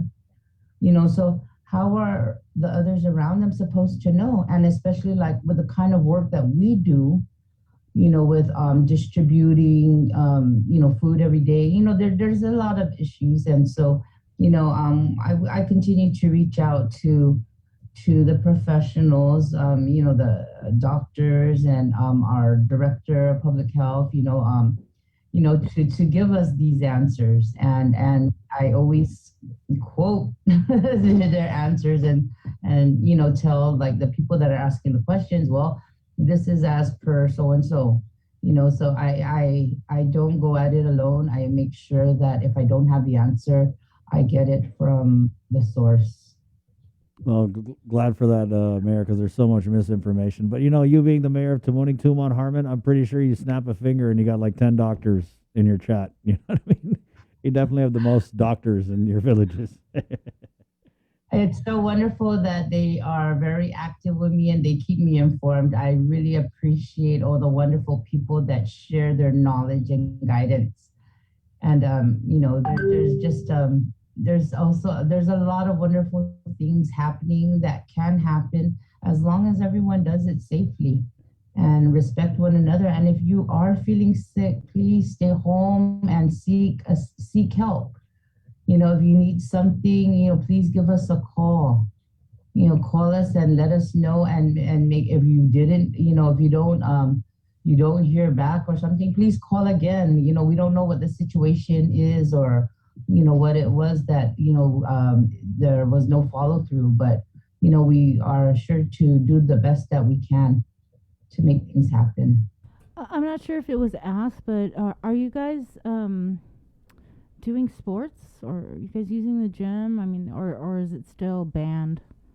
Sports are illegal right now for the unvaccinated. Well, we continue to have our hula fitness program and our Zumba. We're doing it out in the parking lot of our gymnasium and our office. And then we also have hula fitness going on down at EPOW on Saturdays and Sundays, the big pavilion. And we just started Aqua Zumba. Wow. And we partner up with the Royal Garden Townhouses to use their swimming pool, for this, fitness, because this is also to help with mental, your mental state and, health issues. Yeah. So, as long as we continue to do it safely, and we do require that everybody be vaccinated to be a part of this program. What's that like? But I mean, like basketball inside the gym, you guys still nothing? Not at this time. Actually, our gymnasium is right now is in need of major repairs, and so we are working with Adelup and the Department of Public Works in getting the renovations done for our gymnasium. Well, but if you get that ARP money that Congressman San Nicolas is talking about, you could build a whole new stadium. Tell Adelup quit being tight. The money's for you guys. Oh, don't say that. I'm sorry. What about homeless? I know, at the beginning of the pandemic, you were very vocal about the need to assist our homeless population. And, we haven't really heard. I know that the second homeless shelter, we're just waiting for that to open in Tamuning. the paperwork has not already been signed.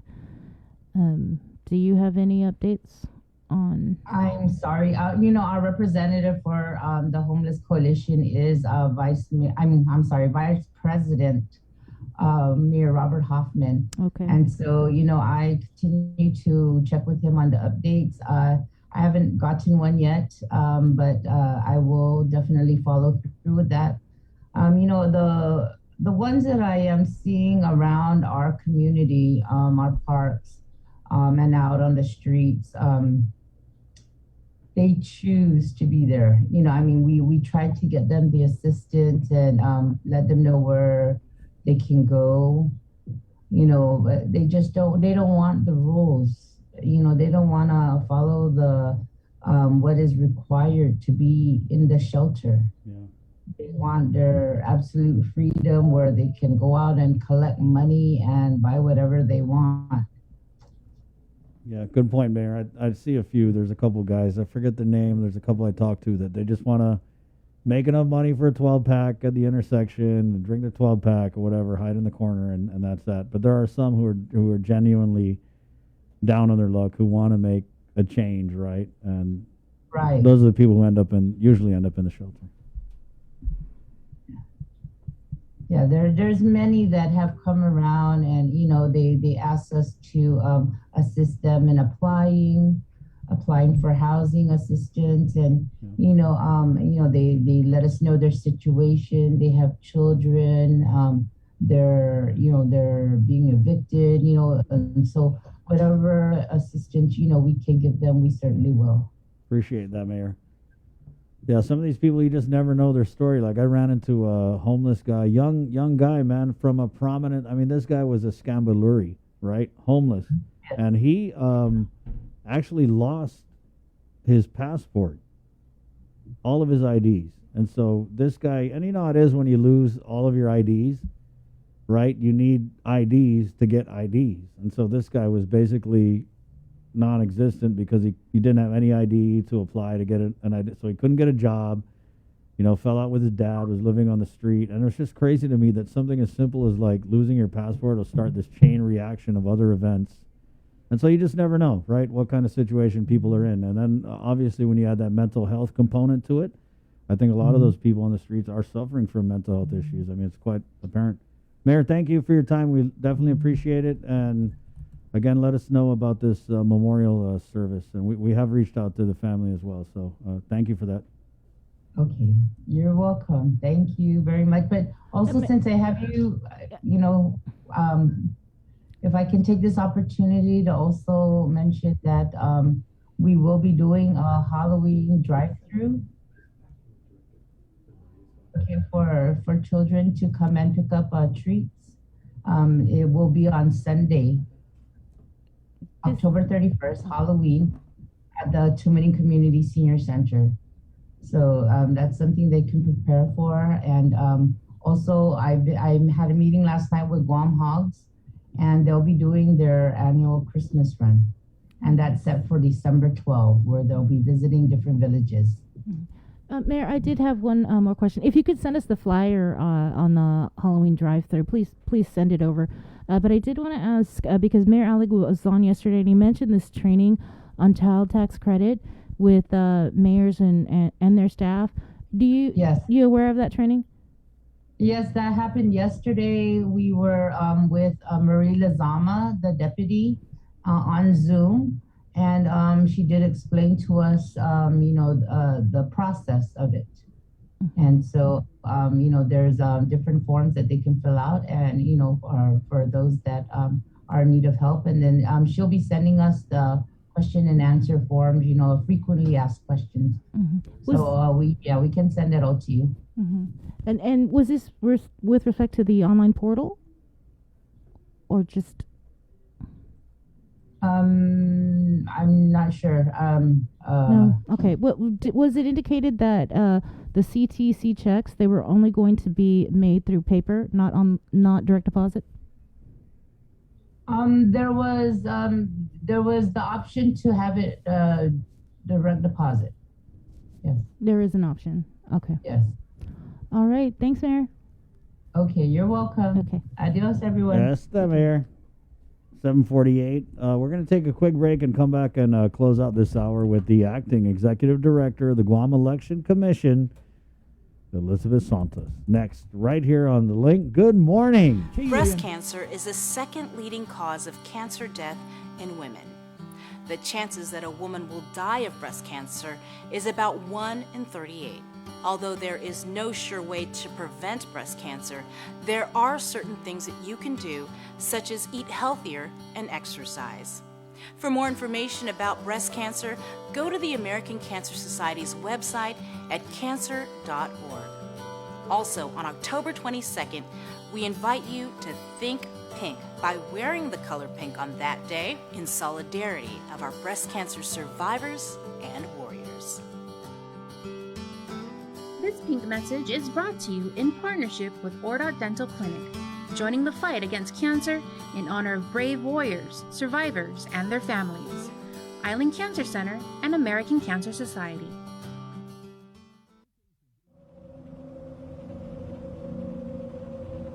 The Totomotna Tales.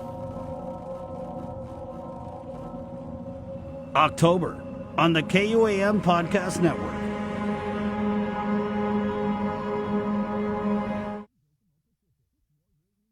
The KUAM Podcast Network is back and on demand, featuring a great variety of podcasts from our island and region, including culture, lifestyle, awareness, crime, politics, commentary, comedy, and entertainment. Available on most streaming platforms. The KUAM Podcast Network. Subscribe and listen now.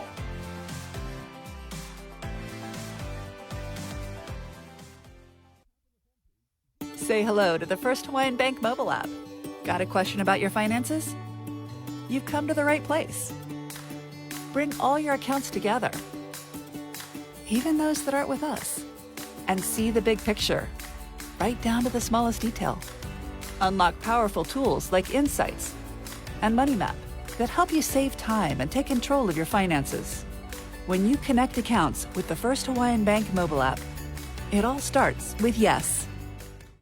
The relationship between Guam and Manila, Philippines is undeniable as we share similar cultural traditions, history, and heritage, with generations of Filipinos calling Guam home. KUAM presents a monthly look at the capital city featuring in-depth and engaging interviews on everything from medical tourism to new business and government leaders. Veteran newscaster Nestor Lecanto delivers Beyond Our Borders. This special program is brought to you by KFC and the Medical City, where patients are partners. GU Self-Storage, conveniently located near the Harmon McDonald's. We offer affordable rates, online payments, and auto bill pay for your convenience. Plus gate access daily from 6 a.m. to 9 p.m. Call us today at 648-7867 for more information. Do you feel like you're missing out on something? Make life more rewarding with Pacific Points. Earn and redeem points for bill rebates and free load at IT&E, discounts on fuel at Shell, vouchers at Foodies, and United Mileage Plus miles. You can even pay with Pacific Points at IT&E, Shell, and Foodies. Pacific Points. Do more, get more. Now we be living from the dark into dawning. Now I'm looking in your eyes in the morning. Then you look at me, girl, and smile. 'Cause you know I treat you right all the while. Nowhere else in the world I'd be. No more beautiful women I've seen. Where the sky is clear and the grass is green. Island girls, you are man's best dream.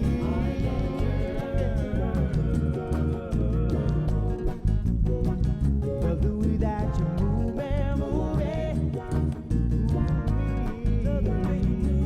Island girl. The way that you do it. Yeah. Now everywhere that I go and every time I do a show, got a bunch of local girls all in the front row. They know it all the words and the way the song goes. Body rocking all around and they playing the bongos. And you know they wanna come to the party. Pick you with the PUB crew and get naughty. Turn up the stereo So shake it, party. Baby girl, I love you when you call me Big Papi. Oh, yeah.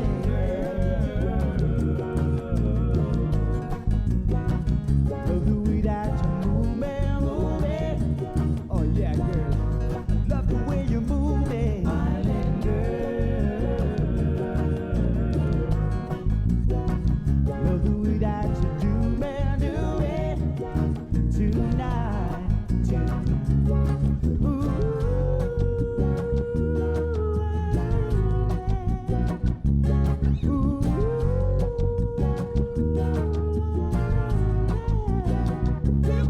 If I and I had one big nasty movie, I live for me, that'll be tea all around. What y'all gonna do, man?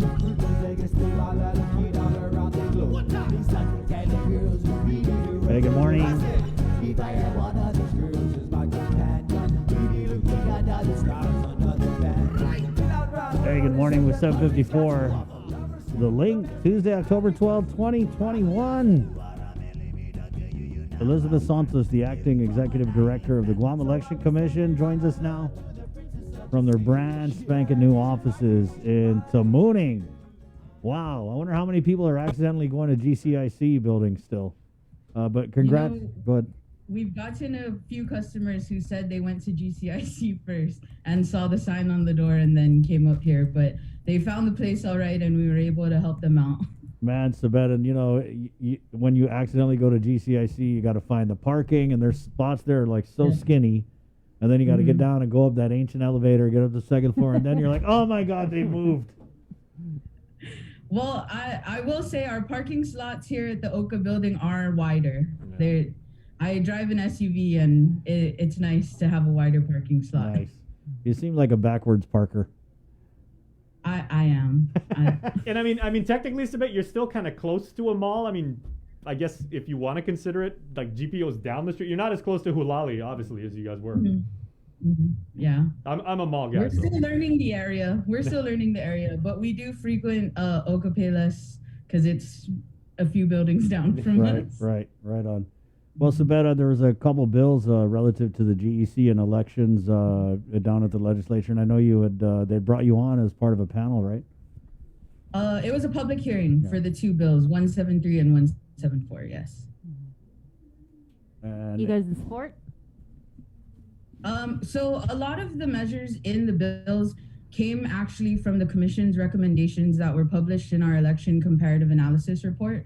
So every odd year after the election, after we're done compiling all the data of all the voters and non-voters, we publish a report that's mostly statistical data, but we also have recommendations that would help streamline our processes and make us more effective and efficient. And so Senator Moylan thankfully picked up a lot of these recommendations and put them into bill form for us and introduced it this legislature.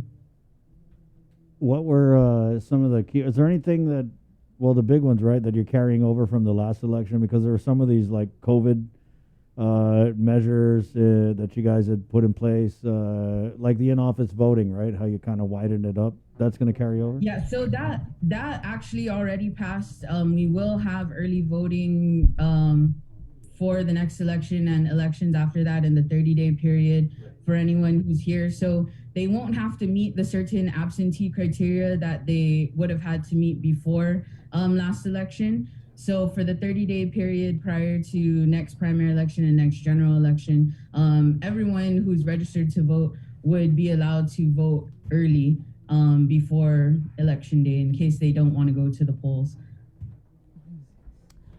Are there any deadlines that the Guam Election Commission has? Coming up, October 19 is the deadline for the public official financial disclosure statement for those officials who requested and were granted an extension in April. So there are about 40 officials who were granted an extension and can file by the 19th to meet that deadline. So we have a lot of the customers that have been coming to our new office are either to register to vote or update their registration, and then also public officials filing those disclosure statements. So out of the 40, they've been coming in and...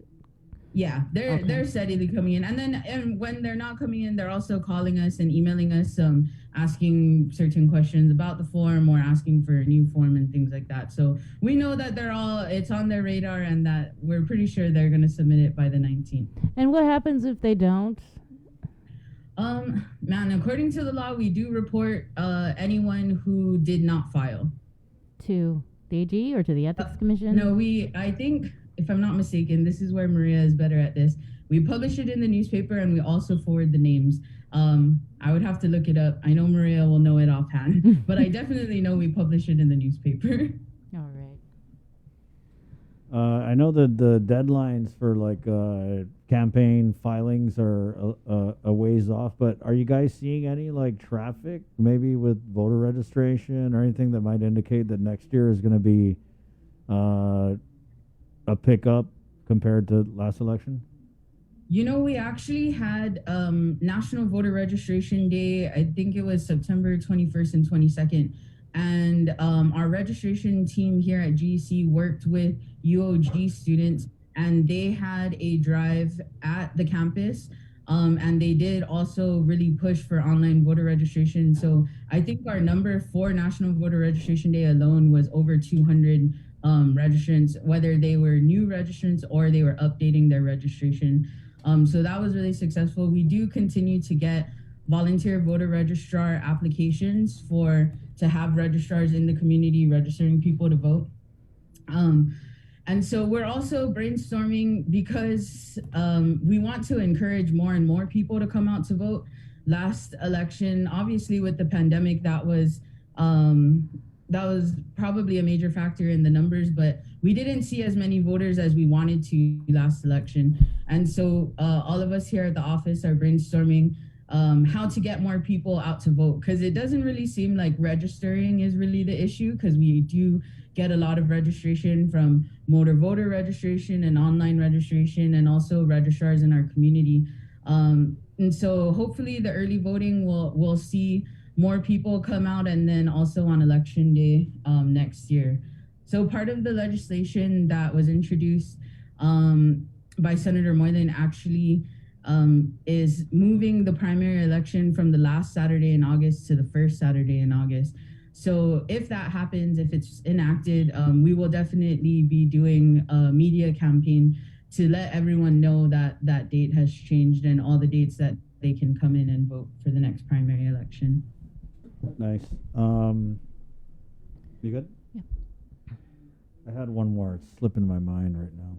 Oh, was there anything in these bills? Because when we have Maria on, and I know we've talked about this too, about the changing of the filing timeline. So, for example, if you're a gubernatorial team and you file your org report and you raise any money, then you're obligated to report it. What is it? Certain number of days after that, but then you're not obligated to file anything until 10 days before the primary. And so we always talk about how this makes it difficult for you guys to police a lot of this fundraising that goes on. So do these bills with Senator Moylan, because I forgot to ask him, is this addressed in any of these measures?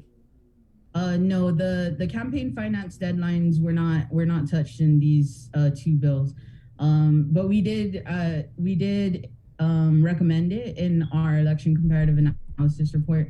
We were hoping for quarterly reports, because that would, when they're quarterly and they're farther away from the election day, we can go through the reports and identify things, issues, and work with the candidates to see how to rectify those issues. So those were not introduced with this legislation, though. How's that work when you guys say, oh, why didn't you follow those recommendations, or is it just kind of up to the senators to pick and choose? Oh, it's really up to them what they introduce. But Senator Moylan did work with us in terms of these two bills and the measures that he took from our recommendations. So we were grateful that he took up a lot of those recommendations. Right on, Sabet. We'll let you get over to Ocapelas and get your breakfast. So thank you for your time this morning. The office is open now, so I cannot go You know over there. what? But thank you so Go much over for to having me. go to Three Squares. Oh, and check them yeah. out. We're about to get it. You're gonna be so malago because we're kicking off Three Squares Marketplace this morning. Okay. Tell her what we might be having. We might be having. We don't know what they're bringing, but when we say might, we say probably. we're gonna sample grab and go treats like Kelaguen, Champalado, Latiza, and more. Wow. Champalado? Shotgun champalado. Shotgun. I called it. Dibs. I'm thinking like Latiza with champalado on top. Oh my goodness. Oh my goodness. Just kidding. Thank you, you may need to make a field trip over here to Harmon because we need to do like an extended interview. So Yeah, outreach. Just call it an outreach. Outreach. Okay. Man, you wouldn't get any work done if you were next door to us. Oh my goodness. Thank you, Sabat. Take care. Right Good on. to see you. Good people down there at Guam Election Commission. It's 8:03. It's always fun with GEC during election time. Right. They're so awesome. It's 8:03, guys. Let's go ahead and jump over to KUAM TV on the Breeze side. We're KUAM FM Agatna Guam. KUAM TV, here we come. Good morning.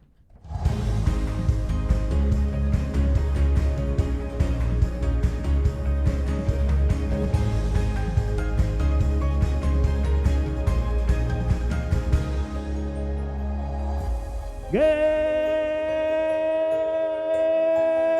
morning, Guam. Right on. It's 8:04. Half a day, Lake Fam. And good morning on you to KUAM TV. Bananas of Zulus. It's 8:04 again, Tuesday, October 12, 2021. Coming up on the show, the former Physicians Advisory Group Chairman, Dr. Hoa Wen.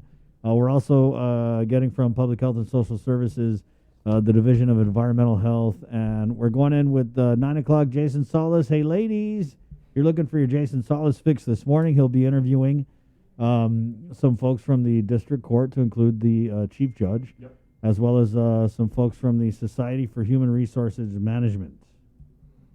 Yeah, so you are going to find out all of what's going on with the world of HR. It's much more than the people who onboard you when you start a job or the people you go to when you get in trouble. The HR has evolved in a variety of ways, especially over the last year and a half and everything like that. So we're going to be very fortunate to talk to some people about an upcoming conference talking about HR and its role on Guam. Thank you, Jay. I know you're excited for that. It's Tuesday, October 12th. Let's go ahead and get into our 8 o'clock newscast, which is proudly brought to you by our friends at Pacific Points. Yes, they're our friends. On October 12, 2021, with the very latest from the KUAM News team. Good morning, Sabrina Solis Matanani. Good morning, everybody. Guam recorded 2 more COVID-19 related fatalities. The 213th occurring at Naval Hospital on the 8th. He was a vaccinated 50-year-old man with underlying health conditions. The 214th occurred at GMH on the 9th. He was a 61-year-old man partially vaccinated with underlying health conditions. He was a known COVID-19 positive patient. The JIC also reports 53 island residents are hospitalized with COVID. Of that number, 31 unvaccinated, 22 vaccinated. 12 patients are receiving ICU level of care. 9 are on a ventilator. Public Health, in the meantime, reports 106 new COVID cases. This is including additional cases over the weekend that were analyzed. To date, there have been a total of 16,276 officially reported cases. Again, 214 deaths. 2,712 are in isolation. 13,350 have recovered. The CAR score has decreased to 24.3. As for vaccinations, a total of 121,414, that's 89% of Guam's eligible population, is fully vaccinated. The Guam Department of Education on Monday released its latest COVID-19 data. GDOE reports 13 new COVID-19 student cases. They were identified at Daniel L. Perez Elementary. There's 2 there. 1 at Finagayan Elementary, 1 at Maria Ujoa Elementary, 1 at Upi Elementary, 1 at Weddingale Elementary, 2 at Estumbo Middle School, 1 at F.B. Leon Guerrero Middle School, 2 at John F. Kennedy High School, and 2 at Simon Sanchez High School. GDOE also reports 4 new COVID-19 employee cases. They were identified at Carbolito Elementary, Untalon Middle School, JFK High School, and Simon Sanchez High. GDOE says they are resuming their daily reports of COVID cases for students enrolled in face-to-face learning. The reports will now be directly issued by GDOE and no longer issued with the daily JIC reports. Village booster shot clinics kicked off in Sinahanya on Monday, and with more details is Daniel Perez. The Pfizer Booster Clinic was held today at the Hagåtña, Hagåtña Heights, and Sinahanya Mayor's offices for the island's Manumcos that have completed their 2 doses of the Pfizer vaccine. Sinahan Mayor Robert Hoffman. Last week, we met with the Department of Public Health at a mayor's council meeting, and we talked about the village booster vaccine campaign. And so all the villages were signing up and getting some time slots. It's been going well so far. We've handled about maybe 40 already just since we opened at 8:30. In addition to the booster shot, COVID tests were given as well. Public Health also allowed for testing to be done on site for seniors who are experiencing symptoms. Of any type, so they're doing the Binex testing here. So we're really happy that it's a one-stop type of event where they can really just come here and get service for that Pfizer. Administering the Pfizer booster were the nurses from FEMA. Mayor Hoffman expresses gratitude for the service they're doing to help our island amidst the pandemic. I really think that FEMA really heard the calls and saw that, it's tiring. I can imagine for our frontliners at Public Health who are really having to do this for a year already. And so that extra manpower and help that FEMA has provided and the Guam National Guard has provided has been a real boost to the morale and really helpful to what we had to do to get the mission accomplished. One of the residents getting the booster shot was school teacher Bertha Perez. I would like to protect myself, my family, and most especially my students who I serve. As we reported, the booster clinics will be from 8:30 a.m. to 1:30 p.m. Vaccination cards and a valid ID are required to get the shot. To make an appointment, contact your respective village mayor offices. Daniel Perez reporting for Guam's News Network. Thanks, Daniel. We could be just weeks away from having the first FDA-approved coronavirus treatment that patients can receive at home. Skylar Henry reports. Merck has asked the FDA for an emergency use authorization for the first pill to treat COVID, after clinical trials showed it helped save lives. Dramatically, by 50%, reduce hospitalization and death. So an oral pill that works against COVID-19 hospitalization. Current treatments such as Regeneron require patients to receive infusions. The Merck drug could be given at home, relieving the crush of COVID cases in hospitals. As soon as it's FDA approved, we can start to prescribe it to patients rather than them having to come into an emergency room and be given intravenous therapy of an antibody or a shot of an antibody. They can get a pill. Health officials say the new COVID treatment is exciting, but they say the best measure against COVID is still for people to get vaccinated. We still have around 68 million people who are eligible to be vaccinated that have not yet gotten vaccinated. Vaccine hesitancy is even greater among parents, debating whether their children should get the vaccine if the FDA approves it for kids 5 to 11.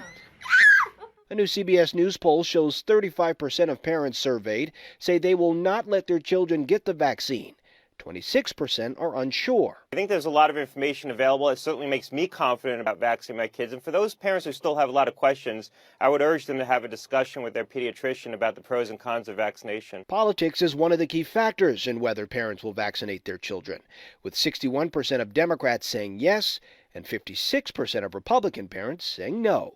Skyler Henry, CBS News, Capitol Hill.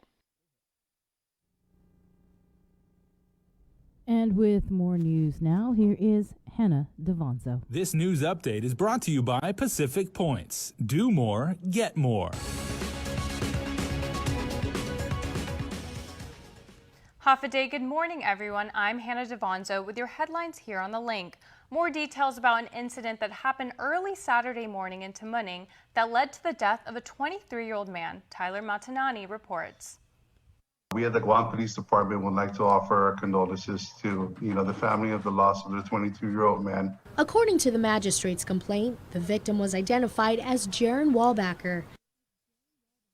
He, along with 2 other men, were at King's Restaurant in Tamuning when an altercation broke out with another group of men who fled the scene. Through the course of the detectives, working the case, and with the assistance from the Air Force Office of Special Investigation and Department of Defense Police assigned to Anderson Air Force Base, the 3 men that were identified in the disturbance were located. Arrested were 31-year-old Fiatagaluia Aki, 22-year-old John Maliaga, and 36-year-old Joseph Decady.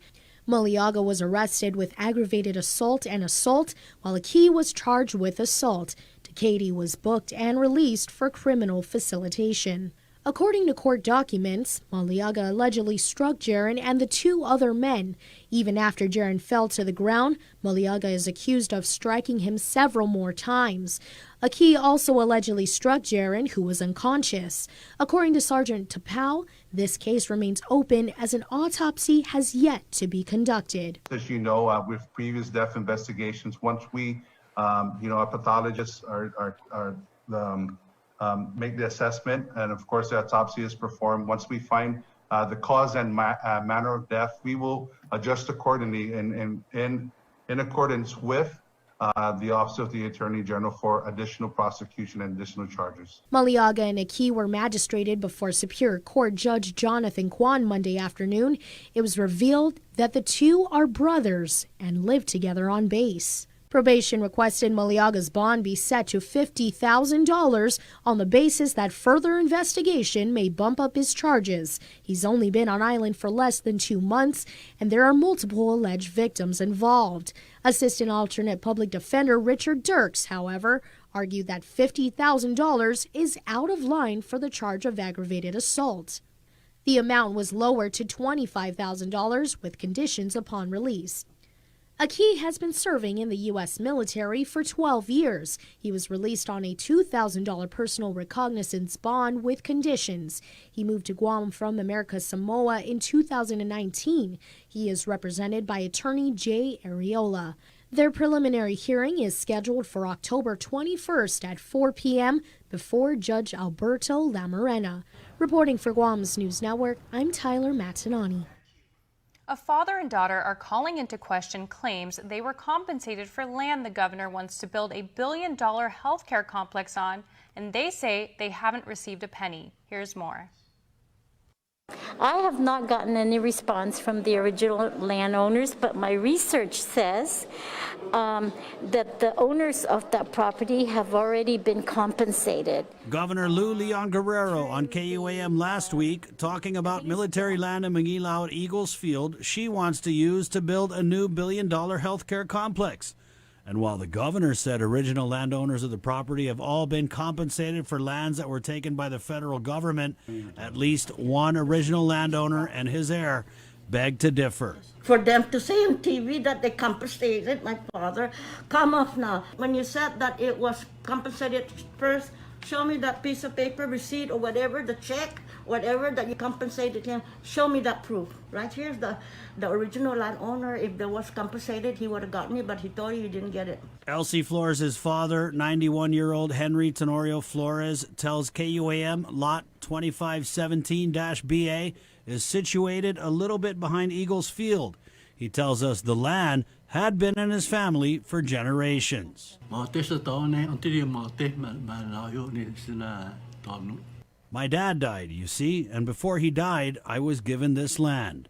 Mr. Flores is one of 18 possible original landowners and heirs of the land the governor plans to use for a new hospital via a license that she says will be given to her by the military by December. The Air Force was wrong to give it back to the government, Guam, and the government was wrong to keep it. As father and daughter pored over maps, they talked about how much land Mr. Flores' family had owned in the area. But the promise of property dwindled over the years. Mr. Flores telling us he was swindled out of whatever land he had left after federal land takings. His daughter summing up the irony of the only land Mr. Flores now has. We have to live on land trust because we don't have land, because they don't want to give us maybe half of that. But we have to get land trust for him to build. If you know his income, I don't want to say because he doesn't authorize him yet to say it. You won't believe it. Mr. Flores and his daughter are both fighting cancer, and Elsie says although the governor's words stung as they watched them, they're open to reaching a solution, if it's fair to them. If the price is right. The price is right. Because his age already, let him enjoy himself. And as for the governor's $1 billion health center project, Elsie says Guam does need a new hospital, but not like this. There's better ways and there's better places. For Guam's News Network, Chris Barnett reports. It's week 3 of the return of in-person instruction. KUAM's Isaiah Uggan had an exclusive tour of a couple of GDOE schools to see what new measures are in place to prevent the spread of the virus. Here's more. Guam Department of Education Deputy Superintendent of Operations Erica Cruz guided us through 2 school campuses, sharing the long list of their COVID-19 safety measures in place to protect both staff and students. You saw that we had hand washing stations. You have hand sanitizers throughout the classrooms and the offices, touchless water fountains, and then obviously the physical distancing, 3 feet in the classroom, and then 6 feet if students are eating in the cafeteria. A new item that we had, and you saw that at Ontalam Middle School, is the plexiglass on the cafeteria tables so that students are able to eat in their own cubicle. We have some schools who have opted to just use student desks, and you saw that here at Teason High School. Cruz said that federal funds help purchase all safety equipment. We have the ESF2 and ESF1 and ESF2, and then obviously we have the ARP coming on, and so we're in the process of developing our plan for our ARP, but our ESF1 and ESF2 mainly were for PPEs and then gearing our schools to fund the hand washing stations that you saw, the touchless water fountains, and then also the PPEs such as face masks, hand sanitizers, gowns, gloves, and etc. Cruz provided a progress report on the transition from online learning back to face-to-face learning. When we returned from our remote learning, it was a seamless transition. Students were really happy to come back to school, as well as our teachers. Reporting for Guam's News Network, Guahusi Isaiah Ugn. The 2022 primary election could be moved up 3 weeks earlier if a bill discussed Monday becomes law. It was one of the number of changes being proposed to make the election process more cost-effective. Nestor Lecanto reports. Senators held a public hearing on legislation that makes a series of changes to certain deadlines and procedures. They were introduced at the request of the Election Commission from suggestions contained in the GEC's Election Comparative Analysis Report. One change is to move the primary from the last Saturday in August to the first.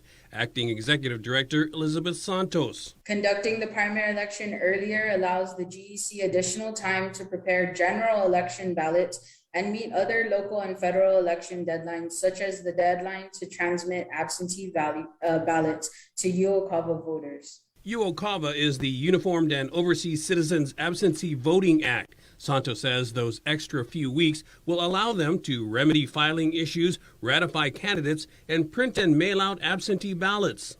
The additional time also allows the GEC to vet and verify voter information and file affidavits of registration before certifying the voter registration rosters, and further enables the GEC ample time to print out the official voter signature rosters for each election precinct. A companion bill also calls for canceling the primary election altogether if the number of candidates from both parties are less than the maximum in the legislative, Washington delegate, and mayoral races. It would also eliminate the primary for nonpartisan races, such as for the Attorney General's office. For Guam's News Network, I'm Nestor Lecanto. That's it for now. We'll see you tonight for KUAM's News Primetime. This news update is brought to you by Pacific Points. Do more, get more.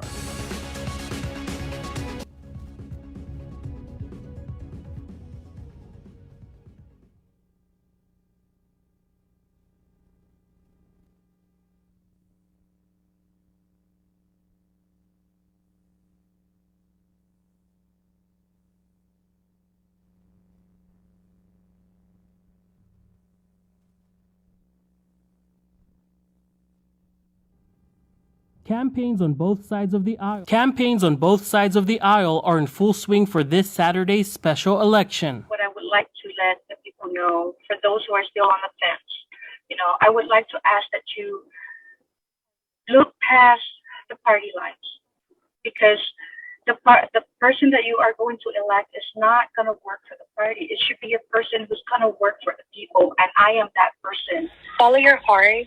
I mean, you are the constituent of Precinct 3. You know your precinct well, and you know the person that you feel and know that will represent you very well. And all I can say is give me an opportunity, allow me that opportunity to be seated so that I can be that voice. Early voting began last week for Precinct 3's over 3,000 constituents, a chance to vote for the candidate they want to fill the seat held by the late Representative Ivan Blanco. We asked both candidates, what is the biggest issue facing Precinct 3? Republican Grace Viñaje, an experienced clinician, says, So as I've gone around, one thing that the individuals that I've met personally as I've done my house-to-house or I've just been out in the community, one thing that they've shared with me is pretty much the road situation, where there's areas that you're going to go into, not necessarily to say that they're the outskirts of Precinct 3, but these are places that I've personally driven as I've done my house-to-house, and I've met with families and individuals that live away from the more developed areas. One of their main concerns is the road. Democrat Karina Magofnia, experienced in finance and budgeting, lost in a narrow race last year for one of the seats for her precinct. She says she's heard a range of issues. A lot of the complaints that I was hearing were the PUA issues, the child tax, the stimulus. Those were one of the major concerns that I would hear when I did my house visits. And a lot of that is really, like, I can't really speak to it because I am not in there, or I don't, I don't run, I'm not the department head for that agency who is responsible for that. So I don't want to misinform people, but I do know that the people are struggling, and that, we need to do better. Tomas Manglotnya for KUM News on Saipan. In regional today we feature Payless Supermarket as one of the many businesses on island that is Guam Safe certified by the Guam Visitors Bureau and carries the WTTC Safe Travel stamp. Guam Safe and WTTC Safe Travel Certified Program Showcase is brought to you in partnership with the Guam Visitors Bureau.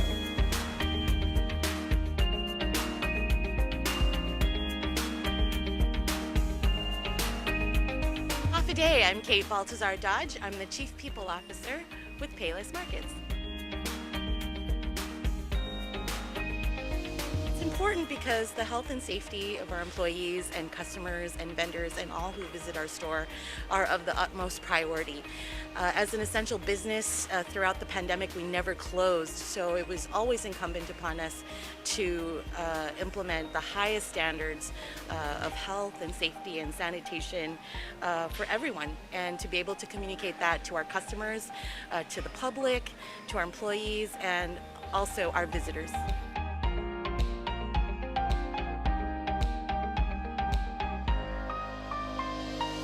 It means we value you. We value you as a member of our family, our employees, our customers, and certainly our visitors, that we have always implemented the very strict and highest standards of safety for everyone in our stores. So to be able to have that designation communicated that much more and emphasized the work that we did to make sure that our stores were safe and everyone in our Payless family was safe.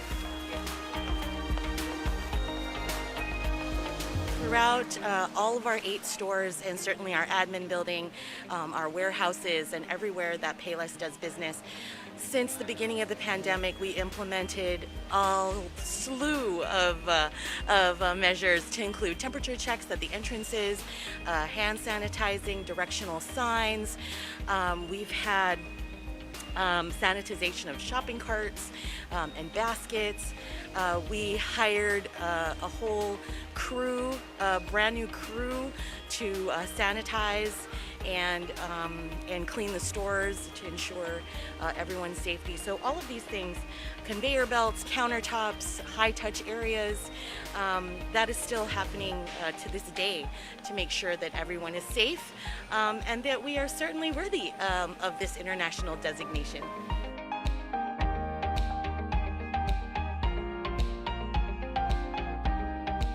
We are absolutely ready to welcome, as I've mentioned, to welcome our visitors back to our island and to our stores.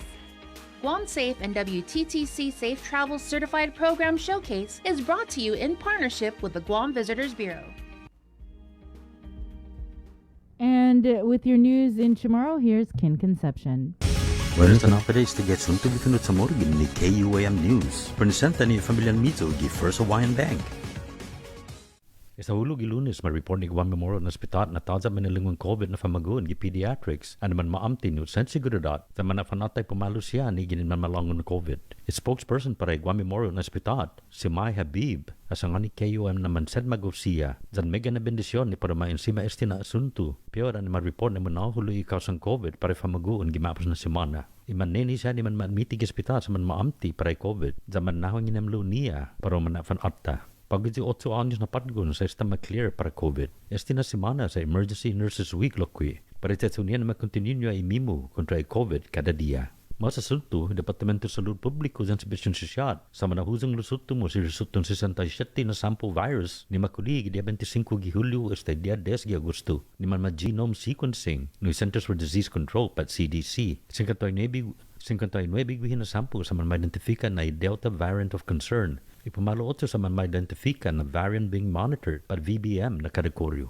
VBM sa nuevo na kategoryo ni anong na tiriskaw ni 40 para sa salud publiko gi Estados Unidos. Otro artikulo, it mas nuevo na informasyon po tax refund. 5 milyon pesos sa man ma-process ni Department of Revenue and Taxation para gwati gi Departamento ng Administrasyon gimapos na semana. Kasi para meet 700 na residente siya ni para ma-receive doon na refund ni Thailand at na return ni mafayo antes di dia 15 Agosto. Sa mga nagwihi, di man mag-garnish na refund siya. Yuto mo na sunto para pag namatis gin ni KUAM News given sa Moro. Ma-issue ni National Weather Service at flash flood warning para guahan na stay pangin mabeti publiko na matmunusan sa China na milagfatsi sa lumagas if yun ni didog sa kantit siya na lugar. Ma-issue loki high serve na abeti sa ni 100 kilo na riskang kurente siya para guahan, luta, tinian dyan sa ipan esta igan martes. Inapo ni 7 esta 9 pe na tinat kilo sa mananangga. Adi siya timantay eksperensya ni Manango sa TW Van Halm giitasi sa poliseng peligro na kondisyon. Para Guam News Network, Guausikin Conception. Yasuto ifinut sa Moro sa presenta sa ninafato ni Familia Mizo gi First Hawaiian Bank. Say hello to the First Hawaiian Bank mobile app. Want a better look at your spending? With MoneyMap, you can automatically create budgets and manage where your money is going. Know when you have a green light or when it's time to slow down. Maybe cook more meals at home this week. Set your goals. Track your progress and find your way to exactly where you want to be with MoneyMap from the First Hawaiian Bank mobile app. It all starts with yes. Again, 8:30 Tuesday, October 12, 2021. Really want to welcome Three Squares Marketplace to the Link family of sponsors. Tuesdays on the Link just got a whole heck of a lot tastier. Mongi with Three Squares Marketplace every Tuesday morning here on the Link. We're going to sample grab-and-go treats like Kelaguen, Champaladu, Latiza, and more from Three Squares Marketplace. Visit Three Squares Marketplace from 7 in the morning till 9 p.m. Tuesday through Sunday inside Three Squares Restaurant in Tamuning. Call 646-2652 and order ahead, too. It's Tuesday Treats on the Link with Three Squares Marketplace. All right, and this morning we're so lucky to get chicken Kelaguen cups and bread pudding cups. So go ahead, dessert first. Let's go crazy. You know what, Bria? It's been a crazy couple weeks. Oh, yeah. Let's go eat dessert for breakfast. Okay. So I've got the bread cream milk egg. This is the bread pudding. And that's all the ingredients right there. That's Yes, it. it Bread, cream, milk, eggs. Okay. Bria, you're a bread pudding expert, right? You love bread pudding? Mm. Can you hear that? Yeah, I can hear that. It's very It sounds good, ASMR-y. right? Yeah. I love it. I love the pudding that's on there, and of course, everything tastes better with cinnamon on top. So Yeah. I'm going to go ahead and squeeze my lemon into this Kelaguen here. I apologize in advance to our engineer. I know that they probably don't like seeing Kelaguen this close to the board, but, you know, hey. OOG. What about you, Jace? What do you have? I just like smelling Kelaguen at first. Like, it reminds me of like so many fiestas and parties, you know. But yeah, so this Kelaguen cup, if you get this from Three Squares, it's a very healthy size, like lemon. So you get enough. Oh my God! There's a tatita inside that wraps it. A tatija, is that one?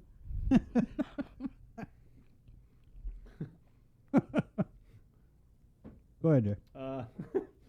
Now I'm trying to remember my Chamorro grammar. Is the Tita inherently plural? There also is some pepper in there. There's some doni.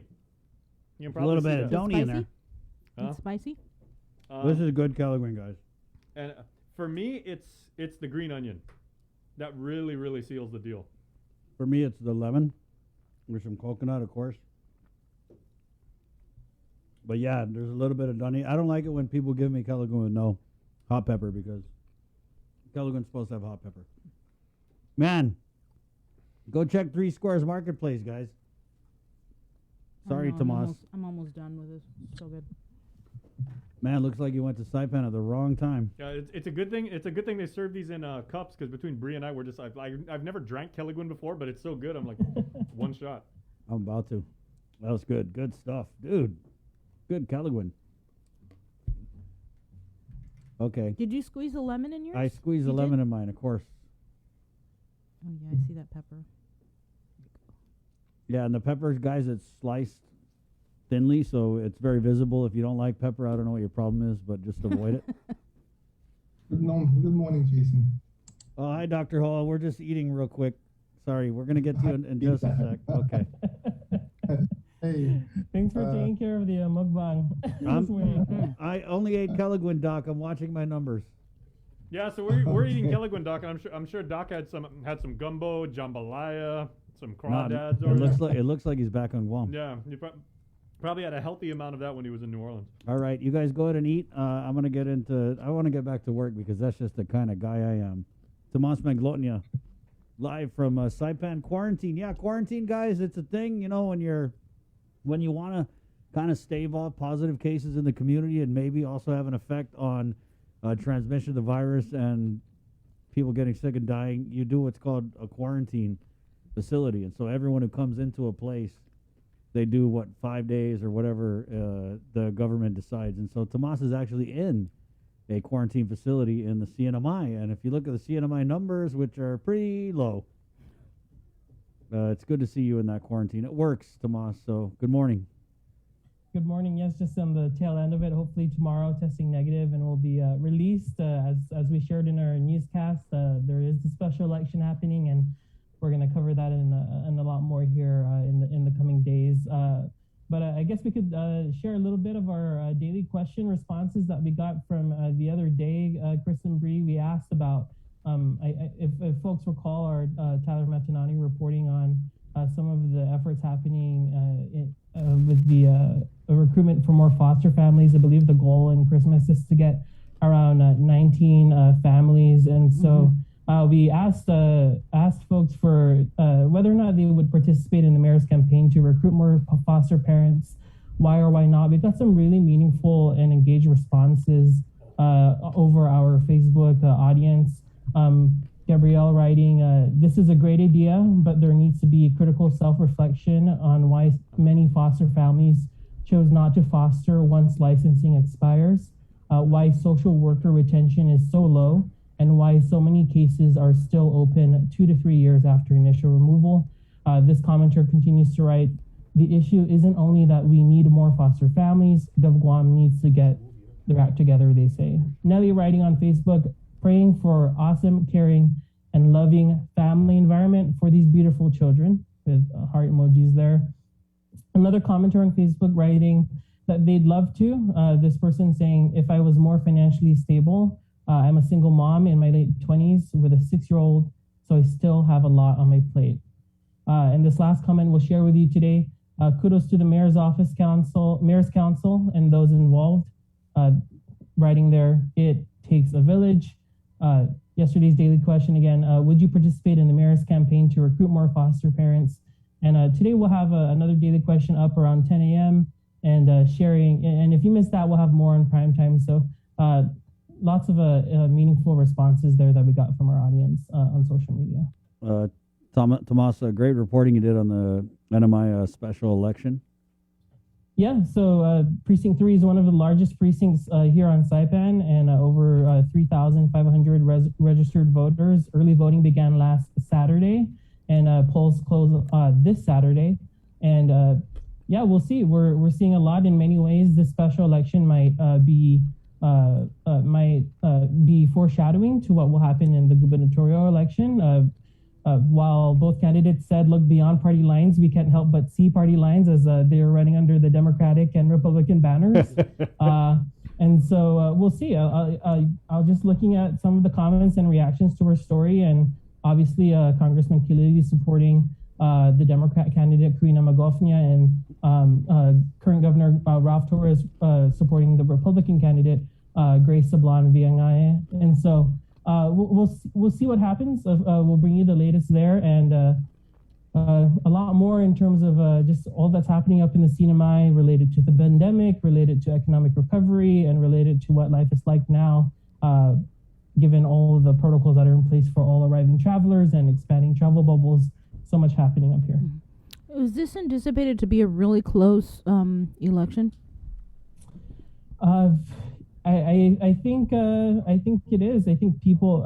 I don't know. You know, depending on which camp you're in, I think you expect your person to win, and so we'll bring you the latest results as they're tallied on Saturday. So we'll have that for you. And again, right, this is between two different candidates for the seat that is vacant after the passing of the late Representative Ivan Blanco, which we also reported on. Is there something at stake, Tomas, here? Like, is there a majority at stake with this seat hanging in the balance? Yeah, right now, so this is kind of one of the first times you've had a strong contingent of the Democratic slate in the lower house, in the House of Representatives, because in the CNMI there's the Senate and then the House of Representatives, and so this will decide a few things. Of course, the term, right, as Karina Magofnia was sharing with me yesterday, this is completing the term, and so it's just for the next year or less than a year, I guess, at this point, until the next election. But still a lot on the plate, as we know. The House legislative probe is still ongoing, and even beyond that, all of the legislation that's being proposed, and with the budget just being passed and all things like that, setting the legislative agenda is definitely one of the main priorities for each party. And this is, deciding in essentially a split delegation. Well, Tomas, thank you so much, and good luck. Yeah, and I think I did want to share in all of the news that is happening a bit of the Rota Fiesta that happened over the weekend. I'm not sure if we have that ready to go, but hold on. Yeah, but I thought it would be nice amid all the news and things that folks are going through to take a look up at my home island and see some of the things that are being celebrated there in terms of the Besita Luta Fiesta. Okay, and just to be clear, guys, this is not old footage. This is some of that new. That's Tomas. And of course, this was shared by the CNMI Governor's Office. Okay, so we're going to play this now. Besita Luta.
Before we get to this interview with Dr. Ho Wen, a word from our friends at Pepsi. Yes, sir. So Refresh Guam, as you know, we've been telling you all week, and we're going to continue to tell you because they are awesome and they are the island's newest digital hub.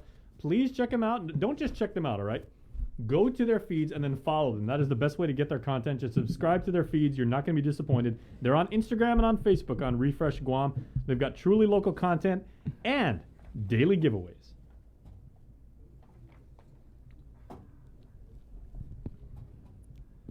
So once again, Refresh Guam on social media. Refresh Guam. Refresh Guam, truly local. Good job, Jay. I was doing an old school radio thing, like when the sound clip doesn't work, you improvise. Hey, let's head into the KUAM News Zoom room where our good friend Dr. Ho Wen is standing by back on island, Doc. Doc, we got some Keligwin for you. Okay. I sent someone over to pick it up. Actually, I just got a text, Jay, from our good friend Betty Ann. She said, I've never seen Jason eat like that. That's how you can tell it's good. Oh, yeah. Yeah. What, was I that gluttonous? Well, you never actually ate anything in the studio ever before. Okay, so. three squares. Shout out to Three Squares because I actually broke the intermittent fasting. You so. broke through his OCD. Way to go. Dr. Hoa, good morning and welcome back. Good morning, guys. Just flew in from last night. Right. Oh, wow. I bet when you were gone, you were thinking, oh, let me go, let Guam chill out a little bit. I'll come back. Everything will die down. It'll be good to go. But sadly, that's not the case. Yeah, we still have triple-digit number, and that's a very big surprise. I tell you, I got a lot of comment on the article that on the PDM the other day, but we really need to figure out, why our number is still so high now. It's about 3 months already. Right. And if you guys missed it, Doc was basically saying that there should be a study conducted on just our situation with the high vaccination rate and the high number of vaccinated people in the hospital. That was pretty much the gist of what you were saying, right? Yeah, I mean, I think someone need to kind of sit down and it need to be coordinated with public health and the hospital and everything, just to look at the number and see, hey, why do we still have so much positive? I think that is access to the information and the data to put this thing together is very important. Just because, we are the highest. We have the highest immunization percentage in the nation. I think fully vaccinated. We are about 88% now, and we still have triple-digit numbers. So that's something that need to be looked at. Just because, as I just got back from Louisiana, they are 46 or 47% fully vaccinated, and their case rate is so little. Our whole state of Louisiana have 400 positive over the whole state, and along with everyone else in the state, the positive rate are going down, the hospitalization going down, but we still hang up there. So I think right now we number 5 or 6 in the nation, but again, we have the highest vaccination rate in the nation. So someone had to take a look at this and gather the data to see, what's the time frame for the second dose was given for this positive, to see if we can correlate and match somehow that is the immunity are coming down. That's why we're positive, or what happened. So have you had you've been on the air and you've been kind of saying this for a week, 2 weeks now. Have you talked to your colleagues over on the PAG about this possibility? Yeah, I mean, we talk about. I mean, I did attend the PAG for quite a while, just with concentrating on the clinic, but we have input on the physicians doing the PAG, and been asked this question, but again, it takes an effort from multiple entities, not just one, to make things moving. But again, the question is, why are we still in the triple digit? We really fully vaccinated. And I tell you, if you look at the football game and every sport event, and there's no mask there, and there's 100,000 people in one place, but there's still, their positivity and the hospitalization are down a lot. Sometimes 34% decrease in the rate. So what do we do? It's just, that's the question, is what happened? Yeah. I think it's interesting, Doc, too, with when you talk about these questions and concerns. I think everybody has them, and probably most especially those people who are unvaccinated. They look at, the vaccine and people going to the hospital and people dying, and they say, well, I don't think it's warranted for me to take it if it's not protecting those people. And that's why I think this conversation really needs to be brought kind of to the forefront, because if our goal is to give people that extra weapon against the virus, which I totally think the vaccine is yes, it's a great weapon to have against the virus. Shouldn't be the only weapon you have, though. But if that's our goal, is to get every single person vaccinated, then we have to just do better on reaching out to these people and explaining to them exactly what they get when they get the vaccine. Because I think there was a lot of upselling at the beginning of when we got the vaccines, right? People thought that it was the silver bullet, and clearly it's not. And I just think we need to be honest with our population and say, hey, it's not a cure, but it is something that can give you some added protection against COVID-19, and have those conversations. Because I'm inspired by you, Doc. I mean, you tell me people going to the clinic and like, oh, I don't want to get the vaccine, and you talk with them and they change their mind. And I just think that we've forgotten how to talk to people. Absolutely. I tell you, the vaccine work. We're going on now for triple digit for 3 months, and then on the hospitalization, we're still in the 50, and that's still very high. But if we don't have a vaccine, man, I tell you, we will be overwhelmed the hospital a whole lot more than we are right now. So it does work. I tell you, so I still encourage people to get the vaccine, and the information out there, education out there should be that if you get the vaccine, you still need to be careful and respect each other, so that way, you don't carry the virus and give to somebody. So it's important for us to continue to push the right information out there. Getting the vaccine doesn't mean that you won't get the infection. I still have a lot of people that turn positive say, how do we get it? I'm vaccinated already. So, I think we need to go out there and do a lot of education to people. And, again, since we don't have any further restriction, we just hope that the education part, information part work. Again, it's going to be a while. It's going to hopefully the vaccine, the monoclonal antibody, and our people watch out for each other. We work a whole lot, and we still really need to give the unvaccinated herd people to have some way to go back to their normal daily activity, right? So some new normal.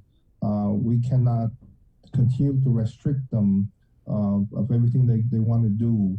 Everywhere I go in the state, if you're unvaccinated, including Hawaii, that you can do tests within 48, 72 hours for them to attend the gym, the restaurant, everything like that. So we can put the mandate together, but again, we still need to make some accommodation for the unvaxxed people to go back to somewhat near normal. Again, but they cannot be restricted as they cannot do anything. I think that's an error on our part to continue to go down that road for maybe 2-3 months now for that one. So we need to let the unvaxxed people do what they do. I mean, it'd be different if the governor put these mandates into effect and we saw the cases go all the way down. It was like 0.0001 per day, but it seems like it's only. I mean, I'm not saying it made it worse, but I mean, if you look at the numbers, things have only gotten worse since then. So again, several things we can do really is to, put out some right information out there, make sure people understand about the vaccination. If people out there that does not have the vaccination yet, talk to your physician and let them explain to you, and try to get the vaccine as much as possible. And again, we need to get some accommodation for the unvaxxed people to go to the gym, go to restaurant and attend some event, especially sport event, just because I think it's very important for our community to be healthy in order for them to decrease the complication of the COVID infection. What do you mentioned the gym? I think you were one of the individuals that signed off on that petition to the governor, correct? Which she ultimately said no to for the exemption. It's important. The gym have a lot of things in place to make sure that they decrease the risk of infection within the gym. Okay, but again, based on a lot of my patients that are still unvaccinated, and you can, I talk to these people all the time, but they make up their mind already. But they are very healthy prior to this, and now they can't attend the gym, so their comorbidity went up. And that's what the administration need to know, is that at the clinic level, the primary care level, these people risk factor and comorbidity go up because they can't attend the gym. So they need to go out there. They require masks in the gym anyway, and they keep that distance. So they need to get back to exercise to keep themselves healthy. As we know, comorbidity with hypertension, diabetes, cholesterol play a big part on mortality rate in Guam on the COVID-19. No, that's just because of infection, but you have to talk about non-COVID related incidents, mean that the stroke and the heart attack went up, going to go up if they don't stay healthy. And that's all they can do is let them exercise.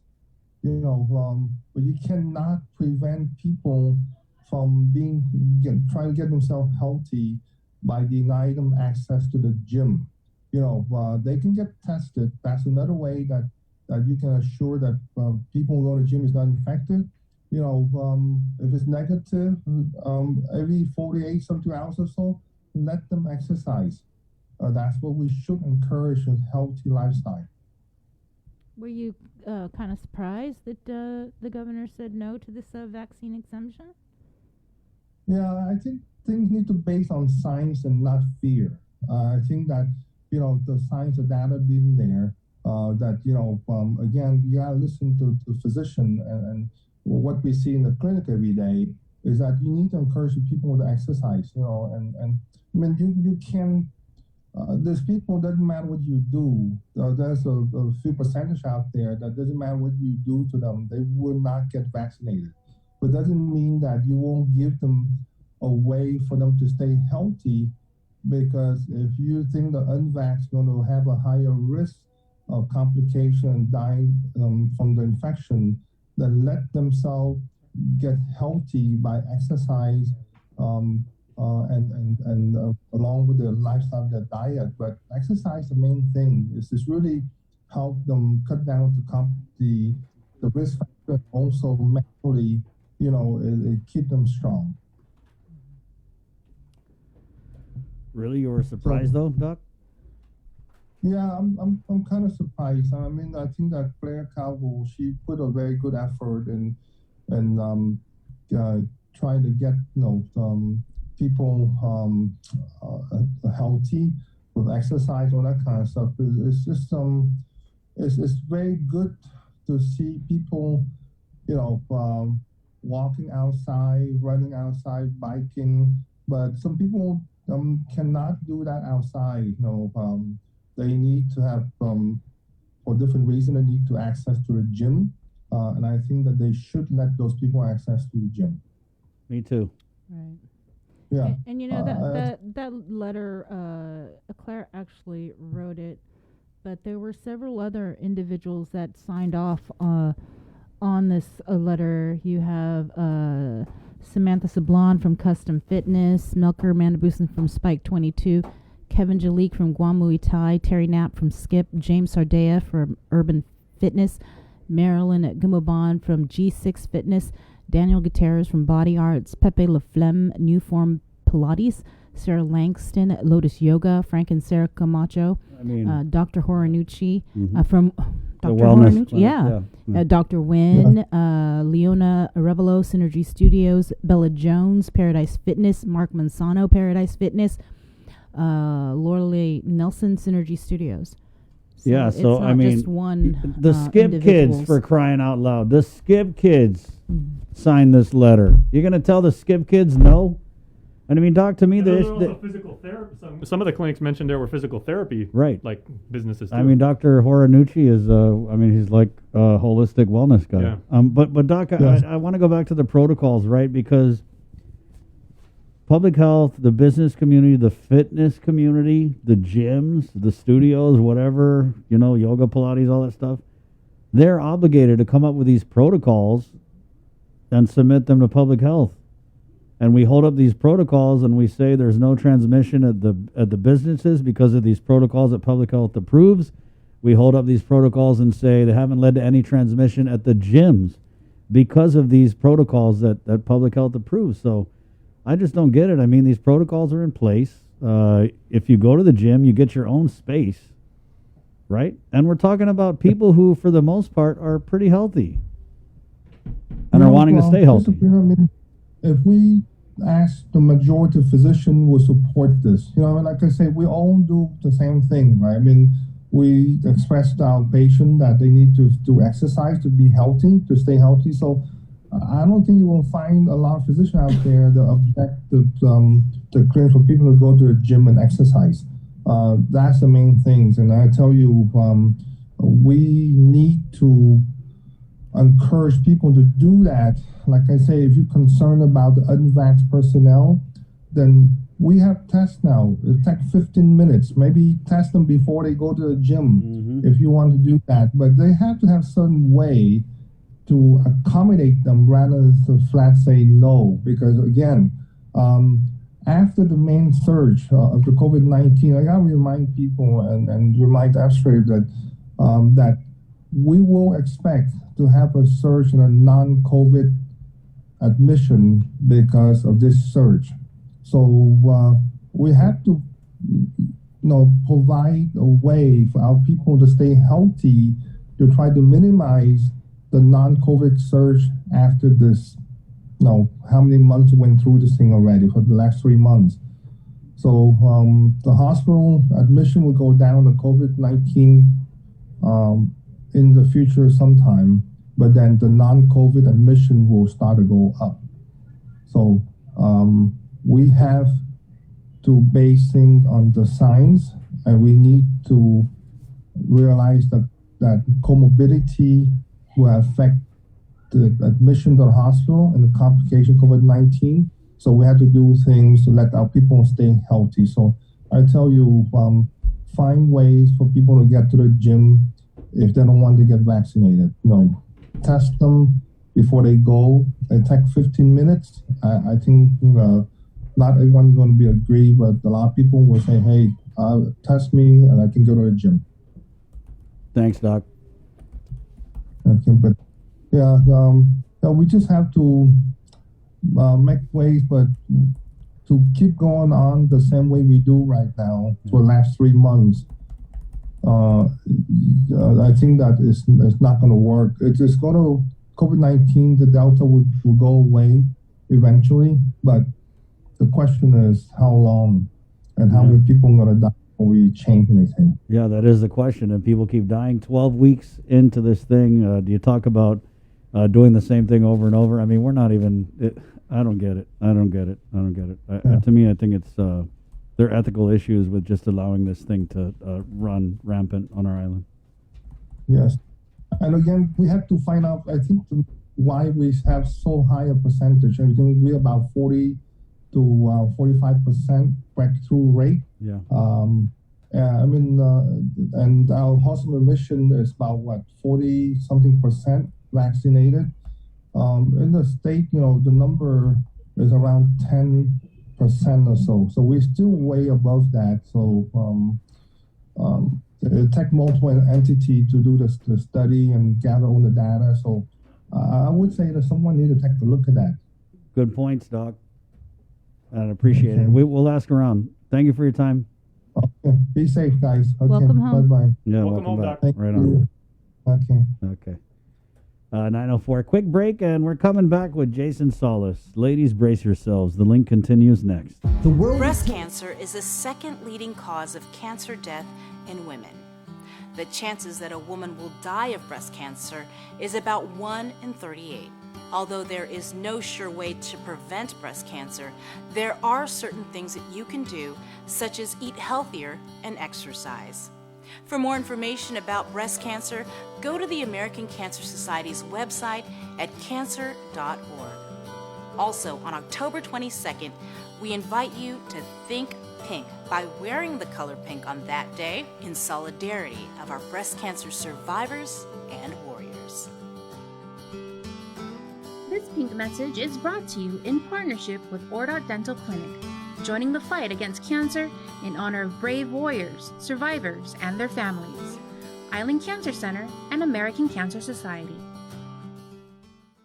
We know you're tired of hearing about COVID-19. Some of you are probably wondering whether this is ever going to end. However long it takes, we all have to do our part, including our children, to hold the line. You can protect yourself and your family by getting vaccinated. And if you're already vaccinated, don't let your guard down, because you can still give and get COVID-19. And if you're not vaccinated, remember that if you catch the virus, you could suffer more severe complications. At the end of the day, it's the choices we make to protect ourselves, our families, and our community that will control the spread. We know it sounds repetitive at this point, but again, wash your hands, watch your distance, and wear your mask. Together, we have to hold the line.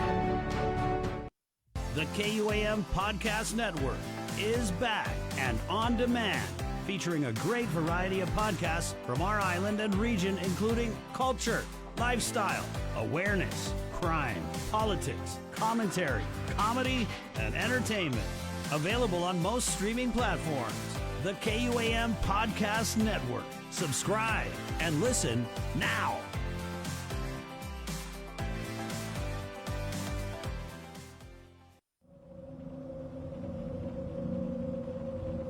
The Totomotna Tales. October on the KUAM Podcast Network. KUAM's multi-platform morning show, The Link, just got a little more delicious with Feed Me Fridays. Chris, Sabrina, Jason, and the rest of the morning crew will take some time off each Friday to talk, taste, and tempt you with all the latest and greatest food and drinks on Guam. Old faves, new hits, and everything else we can put in our bellies. It's Feed Me Fridays on The Link, brought to you by King's Restaurants, Ruby Tuesday Guam, and Devondale. To cramp your style. Some Sometimes I wonder just how things happen this way. Knowing I'm just reminiscing of that one whole night we were spent. No, but you pick me up every morning, and I just came through with a club. And I never thought that a girl could love a man this much. No, I am overwhelmed, and baby, I just can't thank you enough. All right, welcome back to The Link, everybody. Tuesday morning here on an absolutely gorgeous day. It's the kind of day that makes you want to think about a lot of things, like workplace issues, perhaps. That's what we do, and that's what we're doing on the show, because the Society for Human Resources Management, if you are of the same mind, congratulations to you. You're a pretty smart person. SHRM, as they're more commonly known, is holding an annual conference. It's the 2021 Inspire HR? We have the very Honorable Chief Judge Francis Tydenko Gatewood from the U.S. District Court of Guam, which in partnership with SHRM is putting on this year's conference, and then our friend attorney Mike Pangilinan, who has been in his role, Mike, I would say, with SHRM, a very strong and very accessible voice for not just the last year and a half, but in particular, the growing and evolving nature of workforce issues on the island. So it's really good to have the both of you here, as certainly this year's conference is going to cover a lot of very pertinent information. Thank you, Jason. Yes, it's been obviously a tumultuous year, or 2 years actually now, and it's kind of now more than ever, people are realizing the importance of HR. So SHRM has been serving the HR professionals on Guam and just the business community generally, for 20 plus years. And it's a really important event coming up. It's our really main event of the year for SHRM, and that's the annual conference. And unfortunately, it's the first time we're not able to do a live event. It's always been live every year. This year, last year we had to take the year off because of things were kind of in lockdown during our conference time last year.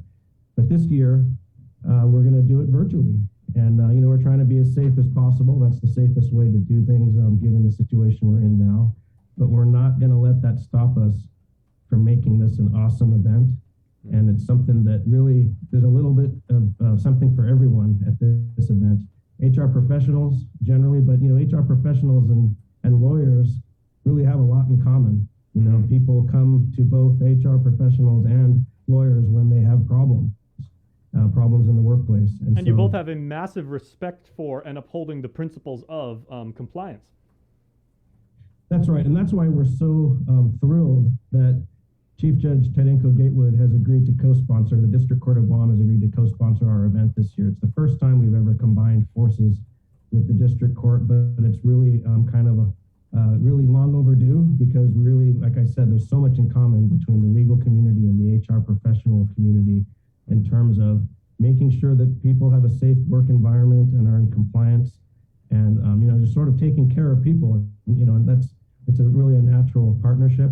But we're very, very thankful that the District Court has joined us this year. Well, Chief, I'd like to bring you on that very appropriate point, because I think a lot of people, maybe for the lay people, tend to think of HR as obviously a very critical component of organizational behavior, but they tend to maybe lean towards, that's predominantly a private sector thing. And with your own involvement in this, can you speak a little bit about how HR weighs in, for local government employees, for federal and military, because it serves an equally important purpose in those environments as well. Yeah, well, thank you, Jason. First of all, I want to echo what Michael Pangilinan said. I think it's long overdue, and it was nice that he asked, it was Michael that asked on behalf of SHRM if we would partner up. And, when we thought about it, I said, yeah, that's a good idea. In fact, we looked up how many cases have been filed that are employee-employer related. And we had, I think, Mike, was it over 56 in the last 15 years that have been filed somehow related with labor relations? I I sent Michael a list, and I think my Johannes Edwards will speak a little bit about that during the conference. Does that about sound right, Mike? Yes, that does. Definitely in the high 50s. Mm-hmm. Right, and so what I was going to say, Jason, is you asked like how do we like what is our role? Well, so the nice thing about the nice thing about our circuit, Guam is part of the Ninth Circuit. So we have an Office of Workplace Relations for the United States Court for the Ninth Circuit, and it officially opened on February 12, 2019. Is located in San Francisco, and my Chief Judge Cindy Thomas, and Margaret McEwen, who's been here on Guam teaching ethics for our lawyers, they recommended that we have such a workplace relations office. And the person who's going to be speaking with the SHRM conference, and Mike Penguin, I think, and his SHRM officials are excited, will be Johannes Edwards, and he is the first director of workplace relations. And it's our effort. We are taking the lead in the nation from the federal court system to resolve workplace issues, and his office is available to assist judges and staff throughout the circuit on employee dispute resolution matters. And so what's important is that what we do in the federal court is also what happens in the local court, and it can even translate over and move over to the private and other public corporations. So that's how we're connected, Jason. And of course, and again, amplified over the last 19, 20 months, depending on, where your timeline started and the whole chronology of the pandemic is, the workforce and working, it's such an evolving thing these days. And workers have rights, regardless of whatever sector you're in or industry or line of work, but also, employees trying to say, I have certain rights, do they apply at this company? Or, I prefer to stay home. I make the conscious choice not to get vaccinated and everything like that. How do organizations respond to that? What are they within their rights to say or to allow? Mike, I'm sure this is going to be an abundantly covered topic.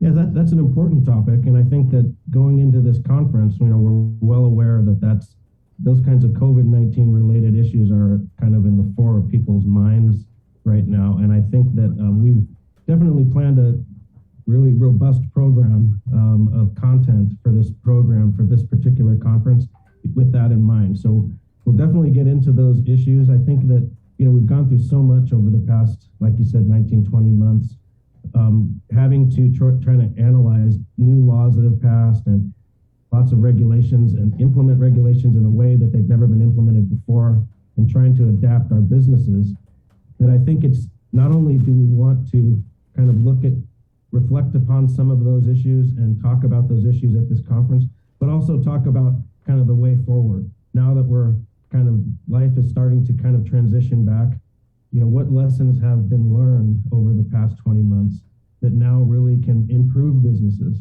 and improve sort of the workplace issues and make the workplace even more productive and a healthier and happier place to be. There's been a lot of lessons learned, and I think that that's a really big, important part of the conference. We're calling it Inspire.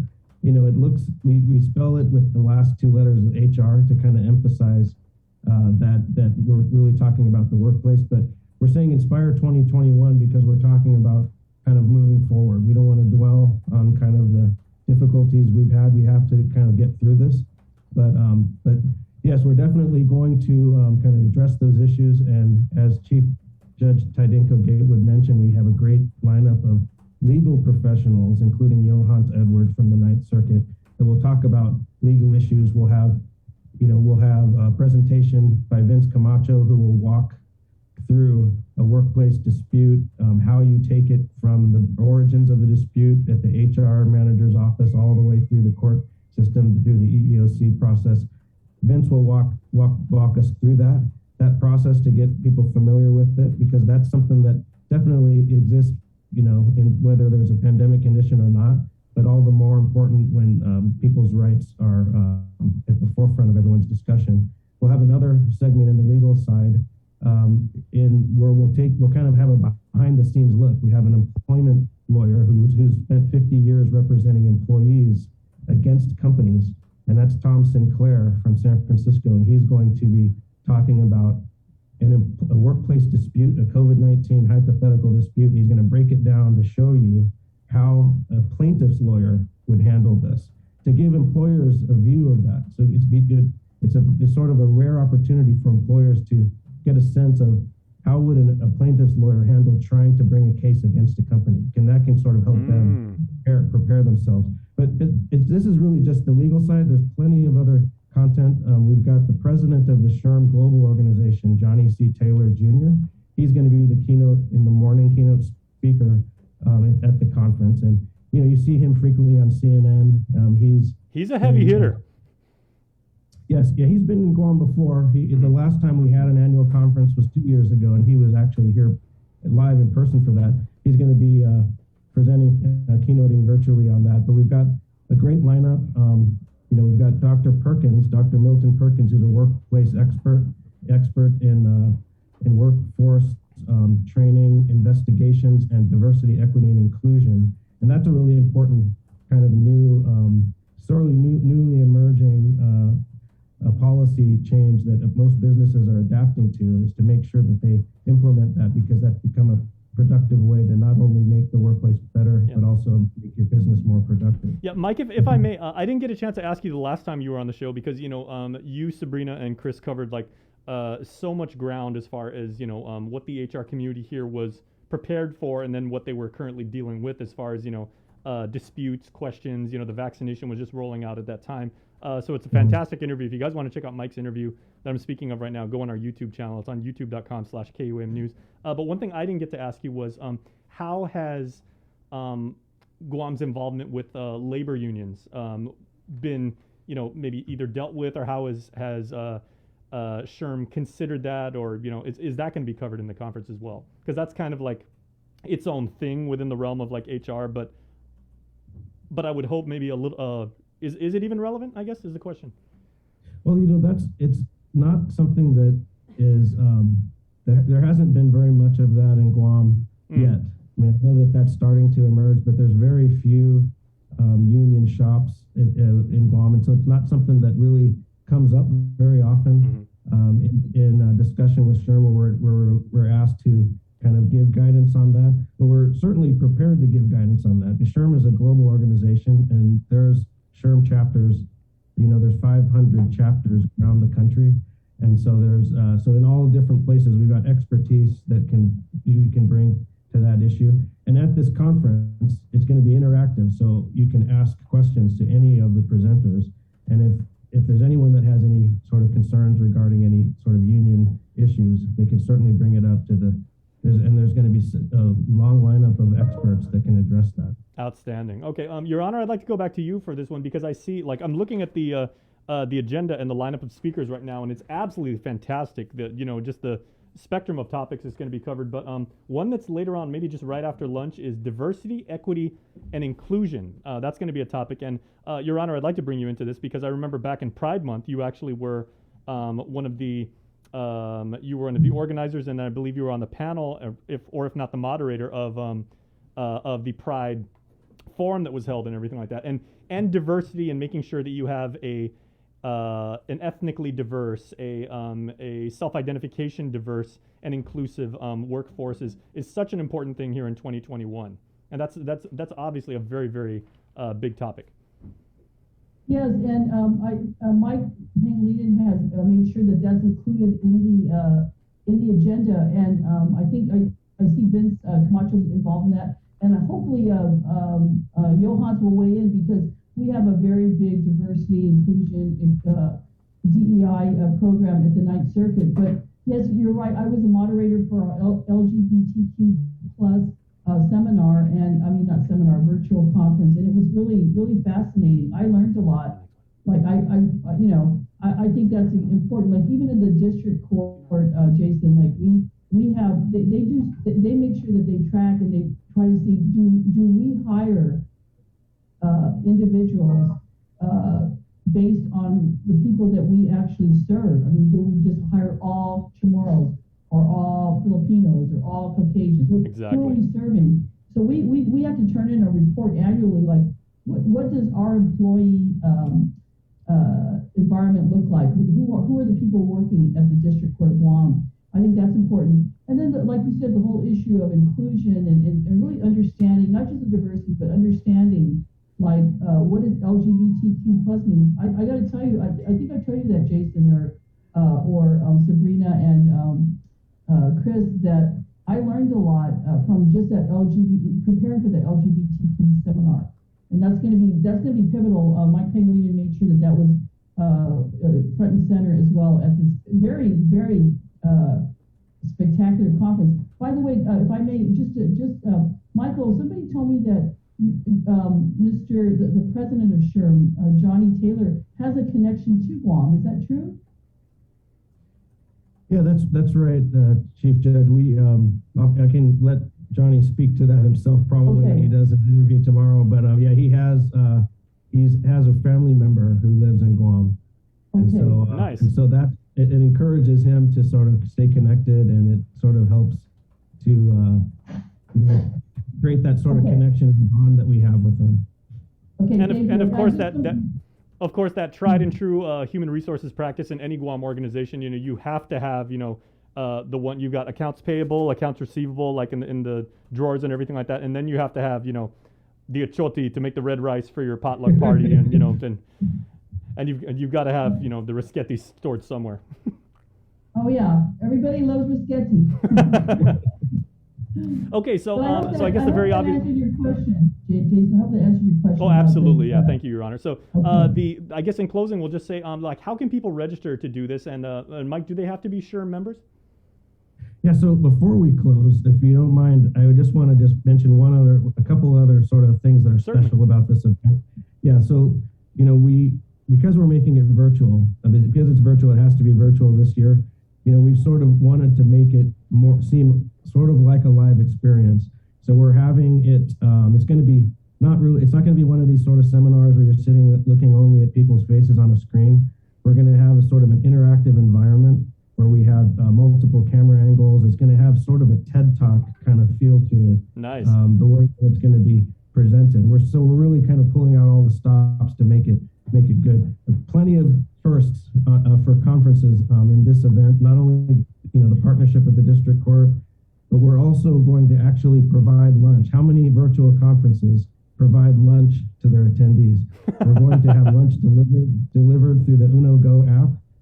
So that's included in the conference fee. And we're also giving away this really nice bag of goodies, kind of a swag bag we call it, which has lots of great items. There's lots of promotional events, promotional items, and sponsorship logo items that are really useful that you'll be able to use even during the conference. So those are some of the amenities. Before we end in terms of the lineup, one other feature we have, which is sort of not on the legal side, is we have Maggie Cook coming out, who's going to be the last speaker of the day, and she's a motivational speaker. You can look her up online. She's famous for having invented Maggie's salsa, and it ended up sold to Campbell's Soup Company in 2015 for $231 million. So she's an entrepreneur, and she's got this really inspirational story and that to tell and to inspire people towards the end of the day. Fantastic.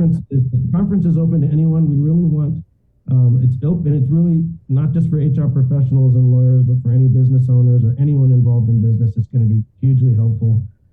It is $175 for the registration fee for non-members, $150 for SHRM members, and that's the early bird registration, which is available until October 17. So after that, the price goes up $25 if you're going to register late. So we encourage everyone to register as soon as possible at guam.shrm.org. That's the website. You go there and register in advance. That also enables you to make sure that you get your lunch order in and you get your swag bag picked up in advance. There you go. So, hey, everyone knows this. If you've ever worked in like any sort of organization of any scale, HR knows how to party. And of course, it is literally HR's mission to take care of you and make sure that you can be put in a position to be as productive as you can. And lastly, Jason, if you don't mind, we have a lot of companies that have really helped us out with this because it's been challenging to kind of pull this off virtually. And so we've really needed the help from the business community. lots of our HR members are the managers of most of the companies that everyone knows on Guam, the well-known companies. Their HR managers are part of our team. So we want to thank some of our sponsors: ASC Trust, Bank of Guam, IT&E Guam, Camacho Calvo Law Group, Calvo's Insurance, Select Care, Staywell Insurance, Triple J Enterprise, Pacific Human Resource Services, GFS Group, that's the Ruby Tuesdays, Kings, People, DFS, Guam, Docomo Pacific, Title Guarantee, AdTech, and Trivision Media. And we want to thank everyone that's really kind of combined their efforts to make this event possible. October 22nd, and it's important that you register soon. We have not only the website, guam.shrm.org, but also we have a QR code that's circulating out on social media. You scan that code, it takes you straight to the registration page so you can register. All right. Well, and thank you for... I'm sorry. Go ahead, Your Honor, please. No, yeah, Michael, can you also just clarify? I wasn't sure if we clarified this. Even the lawyers have to register through SHRM, right? Because they're going to get 5 hours credit. Is that what we finally decided? Thanks, Chief Judge, for reminding me. Yes, that's very important that lawyers in Guam have a 10 CLE, 10 continuing legal education credit requirement annually. You can get half of that covered by attending this conference. 5 CLEs will be available to lawyers who attend. And yes, lawyers register the same way as anyone else. They can go to the website and register there and take advantage of that. All right. Thanks so much. A great pleasure to speak to you. Your Honor, of course, always a pleasure. And Mike, one of the leading voices on HR, and thank you for what you do for SHRM. It means a lot to me because my father and my sister both worked in HR for a very, very long time. So this is obviously something that's very, very necessary, and HR doing a great job on Guam. So thank you both. Yeah, Mike, thanks for dropping. Thank you, Jason. And let me just leave with this real quickly. What's really nice about the district court, and I told this to Mike Pangilinan, is that we actually have a psychologist on call for HR matters. So if we need it, either judges have issues, like for example, disability issues, depression, so forth. Part of our program is to have a psychologist available, and also for our employees get an EDR specialist, and they have a psychologist they can see, and the court pays for at least the first 6 sessions. So just an FYI, like you said, and like Michael knows, HR is important for a healthy work environment, and this is part of our environment. So thank you, Jason. And Michael, thank you for allowing the district court to partner with you all. Thank you, Chief Judge.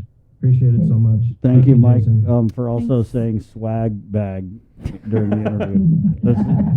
Never thought I'd hear you say that. My first time. Thank you. There's a lot of firsts happened on this show. Well done, Mike. Batting 1,000 so far. Thank you, Your Honor. Take care. Thank you. Okay, Bye-bye. Mike. See you guys.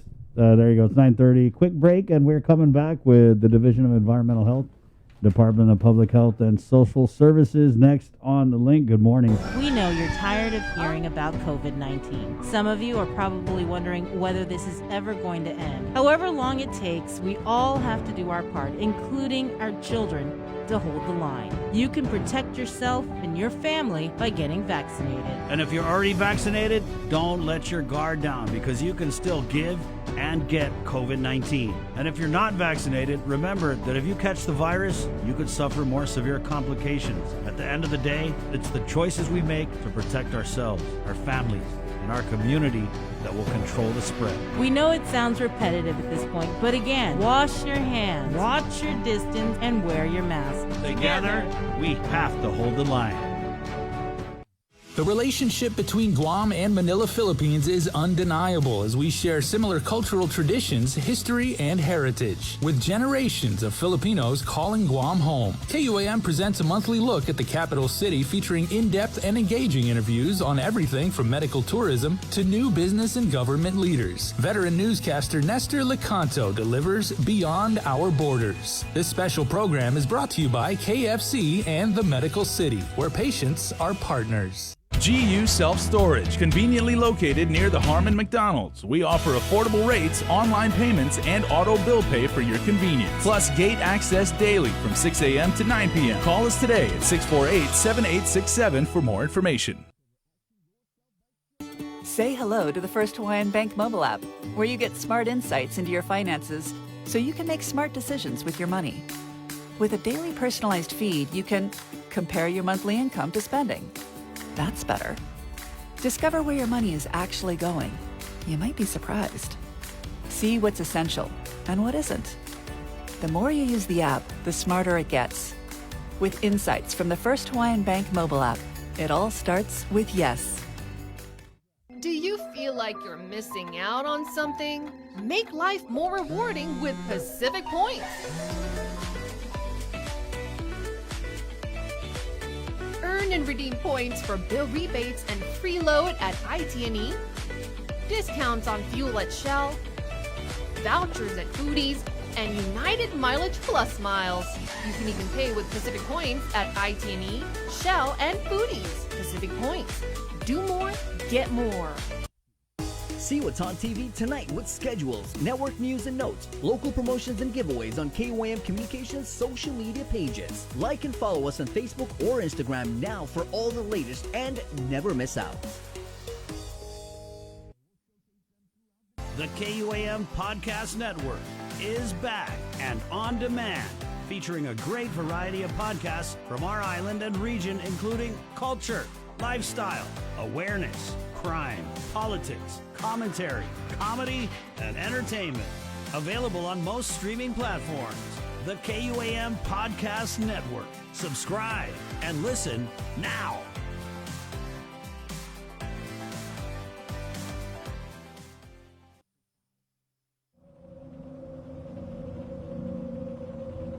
The Totomotna Tales. October on the KUAM Podcast Network. Uno Mixed. We're mixing it up on the last Thursday of every month with a look at lifestyle, entertainment, food, and so much more on the stations, networks, and digital platforms of KUAM Communications. Uno Mixed is presented to you by Docomo Pacific, Better Together, and Pepsi. After a year with so many games and events delayed or unplayed, the world is ready for anything and everything in the world of sports. KUAM Communications is ready with more games, more championships, and more specials that are guaranteed to bring out the fan in you. Don't miss a minute of gameplay from NBC on KUAM TV 8 or from CBS on KUAM TV 11. Every month, we'll bring you the action and excitement. Brought to you locally by Marianas Irrigation and Landscape and Docomo Pacific. Just more great reasons to tune in and turn on, so you'll fall in love with TV again with the best from KUAM Communications. Catch Sports Link on the KUAM News Morning Show, The Link, every Friday for the latest sports news, game schedules, athlete profiles, and more. Sports Link airs every Friday across the multi-platforms of KUAM. Tune in to the broadcast on Breeze 93.9 FM, on KUAM TV 11, live stream through the KUAM News Facebook page, or view highlights on YouTube, KUAM News Facebook, and Instagram page. Sports Link is brought to you by Marianas Irrigation and Landscape. KUAM's multi-platform morning show, The Link, just got a little more delicious with Feed Me Fridays. Chris, Sabrina, Jason, and the rest of the morning crew will take some time off each Friday to talk, taste, and tempt you with all the latest and greatest food and drinks on Guam. Old faves, new hits, and everything else we can put in our bellies. It's Feed Me Fridays on The Link, brought to you by King's Restaurants, Ruby Tuesday Guam, and Devondale. Looking for TV schedules, upcoming sports, or special presentations, or what you may have missed over the busy week you had? Well, look no further than KUAM Digital Digest. This weekly emailed newsletter puts all kinds of information in the hands of subscribers each and every week. Just subscribe and we will make sure you keep up with your favorites and stay informed and entertained throughout it all. Go to KUAM.com, click on the newsletter tab, give us your email address, and you are all set. Brought to you in digital partnership with King's Restaurant and Ruby Tuesday Guam. It's the KUAM Digital Digest, your weekly guide to the latest information and best entertainment on the stations and platforms of KUAM. The Culture Club returns to KUAM Digital and KUAM News Weekend Edition, highlighting Guam's young artists, activists, and crafters as they work to protect, preserve, and promote our Chamorro culture. Watch this weekly feature on the digital platforms of KUAM News Weekend Edition, brought to you by Hanum. Uno Mixed. We're mixing it up on the last Thursday of every month with a look at lifestyle, entertainment, food, and so much more on the stations, networks, and digital platforms of KUAM Communications. Uno Mixed is presented to you by Docomo Pacific. Better together, and Pepsi.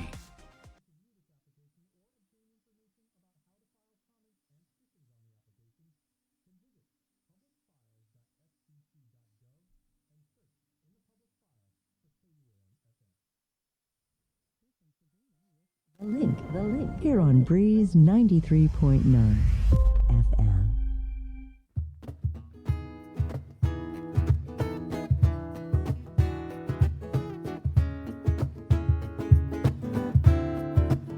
Bam, ba-dam. 9:37 Pacific Points, Cabo Enterprises, ITD, and Jack in the Box. Every day is a brand new day. So proud to present this episode of The Link. Tuesday, October 12, 2021. We do have some breaking news here with Sabrina Salas-Matanani. Okay, well, I don't know if it's breaking, but we do have information about the child tax credit program.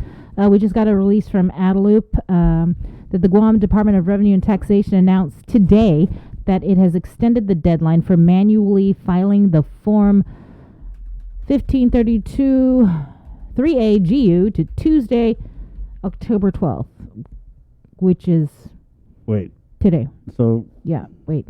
Yeah, announced today that it has extended the deadline to today in preparation for processing the third installment of the advanced child tax credit for Guam residents. DRT also announced, and this is something that we've been waiting for, that the Guam Child Tax Credit Portal has been launched. It's at www.myguamtax.com. Again, the Guam Child Tax Credit Portal is online. Again, today is the deadline to manually file the Form 1532-3A GU2 today, 5 p.m. And then tomorrow, there's another deadline to update information on the Guam Child Tax Credit Portal. You'll need to enter certain information from your income tax return to perform the online update. And so, let me just forward here that October 15th, that's when the next advanced child tax credit payment is going to be issued.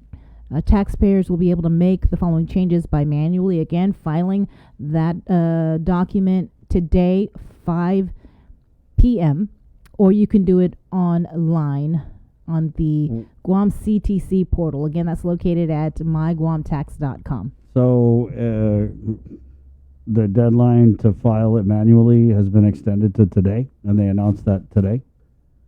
Yes, that's the press release says October 12th. Right, but you. What is that, Joe? Facepalm? Are you going to announce the deadlines today? Today, 5 p.m. manually filing it, and then. So what's the deadline for online? Doesn't say. You can update your information on the Guam CTC portal by tomorrow, the 15th. And this is key, the form they're talking about. Tomorrow the 13th, Right, the form they're talking about. I know Daphne, when she was on last time, she was talking about this is the form that you update your information with. Right, so. you can unenroll from payments, individual action. You can make changes to your address. You can make changes to or add your bank information to be paid by direct deposit. Make changes to your dependents to add, remove, or update a dependent, or make changes to your adjusted gross income. For those taxpayers who elect to unenroll, take note that once you unenroll, you will not be able to re-enroll. You have any questions, you can call 635-1840, 635-1841, 635-7614, 7651, or 635-1813, or you can email pinadmin@revtax.guam.gov. There you go. Make sure you guys let us know if you're having any problems with those phones getting answered or anything at all, and we'll be sure to air that out and hopefully reach a solution for you at 9:42. Just on another note, we've been hearing from one of the mayors that attended their staff attended the training yesterday with the deputy director of Rev and Tax regarding the CTC, that there's a likely possibility that the checks will be paper, no direct deposit until further notice. All right, and so I guess we'll just with the CTC. We'll just await a release on that for further confirmation. 9:43. So yeah, guys, just a little heads up. Deadline has been extended to today, and that was just announced a few minutes ago.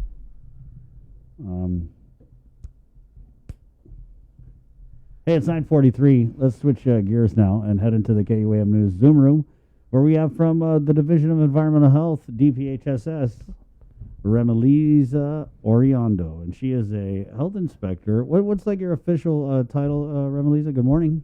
I'm an environmental public health officer. There you go. And so you actually go out and conduct inspections. Yes, I do. And you want to tell us a little bit about the types of inspections that you conduct? So currently we continue to conduct our sanitation inspections. Right now we are regularly inspecting childcare facilities and temporary workforce housing facilities where temporary workers from off-island are housed by their employers. So right now, those are the regular inspections that we do. We still respond to food safety complaints, so we still do food inspections, depending on the gravity of the complaints. Right.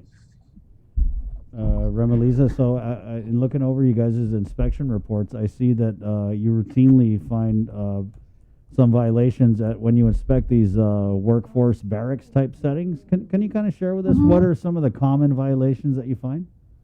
So I think recently we have been citing them for the maintenance of their toilet facilities and also for inadequate vector control. So we do, so with the vector control, this could be a range of either mosquito breeding sites, or we find pests like cockroaches or even rodents. When it comes to their toilet facilities, it's basically making sure that the toilet facilities continue to be clean and that they are functional. So, making sure that the toilet bowls are working properly, their hand washing sinks are supplied with hand soap, paper towel, hot water. So those are just some things. Most of them are fixable within a few days, and then some they would need more time to correct because some of them can be structural. Like for example, they need to change tiles, they need to fix plumbing fixtures. So those are some of the things that we see in these types of facilities. Remelisa, given that we have had, I think there's been a couple outbreaks in barracks settings during the course of this pandemic. Are these congregate worker barracks, are they subject to any of the COVID-19 mitigation protocols? So as you know that these barracks, these are where the workers live. So they're basically one household. Yeah, but we do communicate with the contractors if they have any questions. Sometimes they ask if they're allowed to have visitors. A lot of them restrict having outside visitors in these facilities to make sure that they limit the exposure to the workers while they're in the barracks. So you guys know you not only have to do the regular sanitary inspections, you also do the COVID inspections, right? Yes, we do. Mm-hmm. Have you guys found any violations recently or issued any citations? Recently, we haven't observed any violations. The different businesses and the community, they've been very cooperative. A lot of them just, want to keep themselves, their employees, their customers, and the community safe, which is a good thing for everyone. Right. We all want to make sure that Guam is safe and healthy, especially during these challenging times. Mm-hmm. What about complaints, though? Do you guys receive complaints still? Complaints, we have. Recently, we received a complaint regarding a restaurant that allowed a patron or an employee to not wearing a mask inside the facility. But when we went there, it was addressed right away by management. Mm-hmm. So by the time we got there, we didn't observe the violation. Mm-hmm. So for the most part, sometimes we have circumstances that we don't expect, but because businesses have their plans in place and their policies in place, they know how to respond to it right away, even before we come in. So for the most part, everybody is in compliance. Yes. Wearing their mask, practicing the social distancing, all of that. Yeah. Oh, that's So even when there are some customers who remove their masks when they're not supposed to, we've seen employees, management come up to them and nicely let them know what their policies are. And if they're not able to comply, I have seen also some of them ask customers to leave. What's that So, like? you know- Does anybody get like Karen level? No, I think they understand. You know, customers when they come in, there's always someone at the door that tells them these are our policies. You know, we want to continue serving you. So if we have staff that come up to you to remind you, you know, it's just something that we need to do to protect our employees and our customers. So some of them, yeah, we haven't seen any what do you call this, altercations or, you know, irate customers or employees regarding the COVID requirement. I know before, this was months ago, we had heard the stories that when inspectors have gone out, they kind of are a little fearful, especially when they have to go out to the bars and check the establishments. And to the point where the GPD has been called to kind of, I guess you could say, back up or just as for protection. Have you ever had to experience that? I myself? Yeah. Yes, I have. I have. But like I said, the bar management, they know how to handle these type of situations. It's nothing new to them. It may be something new to me, but they handle it really well. They make sure that, I think in my experience, what they did was they made sure all the doors are locked so that none of the customers come in, and then GPD was called in to assist regarding any altercations. Remelisa, So you know? it wasn't an experience, but you know, it was handled really well. Did you ever at any point fear for your safety? I think it comes with the job. The thing is, I just have to make sure I do my job the best way I can, and safety is always a priority. So if I feel like I am not safe in the situation, basically I leave the premises. You know, we had Lonnie on a few weeks back, and she was talking about how when you guys will get these complaints, by the time you show up, you don't find anything that, you know, relative to what people were calling in these complaints about. And she was kind of making the joke that, oh, I don't know if they're watching the parking lot and they see our official vehicle come in, or maybe they see our, you know, our DPHSS polos. But do you feel like that is an issue? Because we've seen the videos where it appears they violate the protocols, but then there's been you guys haven't been able to catch anybody.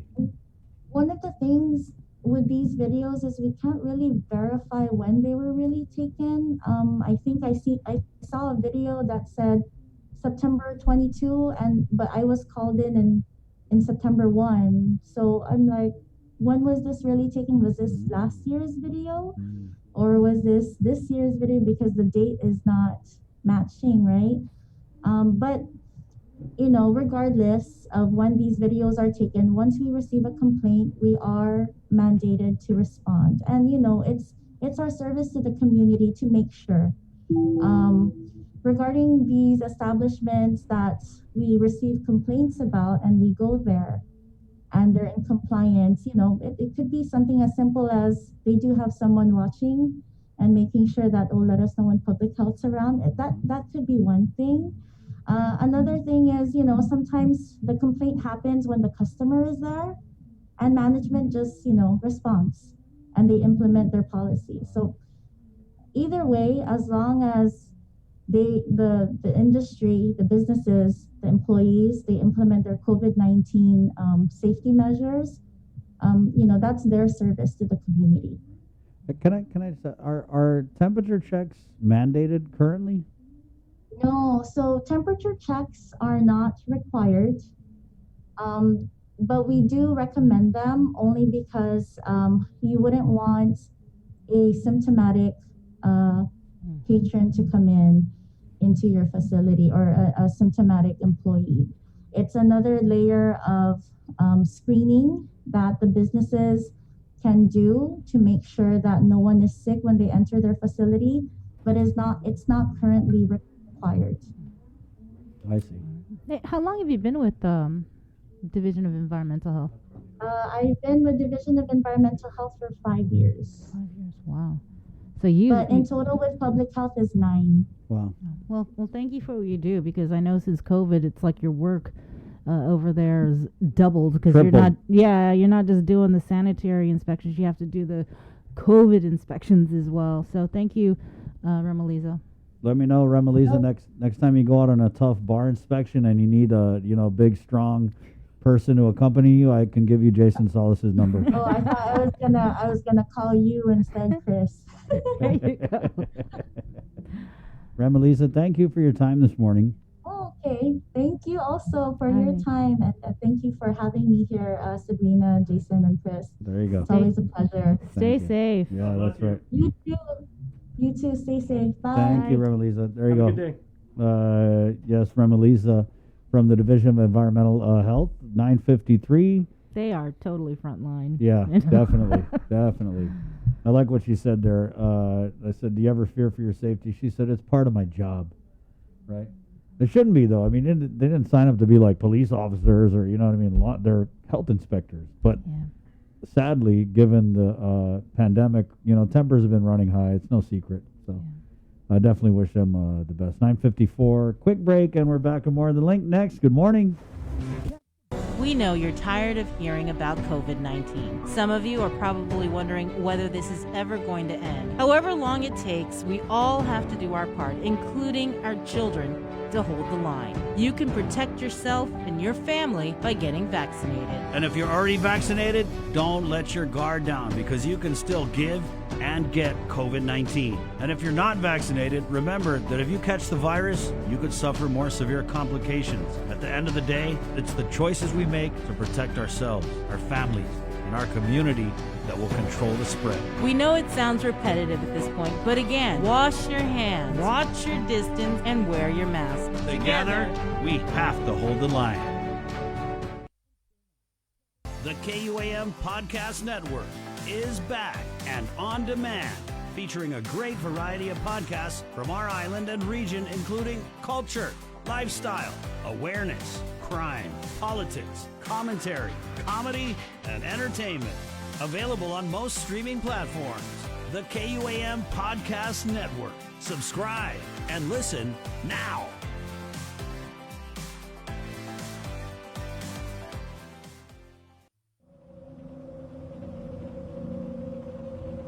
The Totomotna Tales.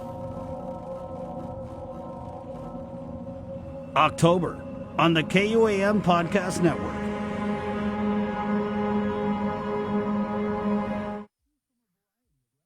The relationship between Guam and Manila, Philippines is undeniable, as we share similar cultural traditions, history, and heritage, with generations of Filipinos calling Guam home. KUAM presents a monthly look at the capital city, featuring in-depth and engaging interviews on everything from medical tourism to new business and government leaders. Veteran newscaster Nestor Lecanto delivers Beyond Our Borders. This special program is brought to you by KFC and the Medical City, where patients are partners. Do you feel like you're missing out on something? Make life more rewarding with Pacific Points. Earn and redeem points for bill rebates and free load at IT&E, discounts on fuel at Shell, vouchers at Foodies, and United Mileage Plus miles. You can even pay with Pacific Points at IT&E, Shell, and Foodies. Pacific Points. Do more, get more. Say hello to the First Hawaiian Bank mobile app. Got a question about your finances? You've come to the right place. Bring all your accounts together, even those that aren't with us, and see the big picture, right down to the smallest detail. Unlock powerful tools like Insights and Money Map that help you save time and take control of your finances. When you connect accounts with the First Hawaiian Bank mobile app, it all starts with yes. GU Self Storage, conveniently located near the Harmon McDonald's. We offer affordable rates, online payments, and auto bill pay for your convenience. Plus gate access daily from 6 a.m. to 9 p.m. Call us today at 648-7867 for more information. Do you feel like you're missing out on something? Make life more rewarding with Pacific Points.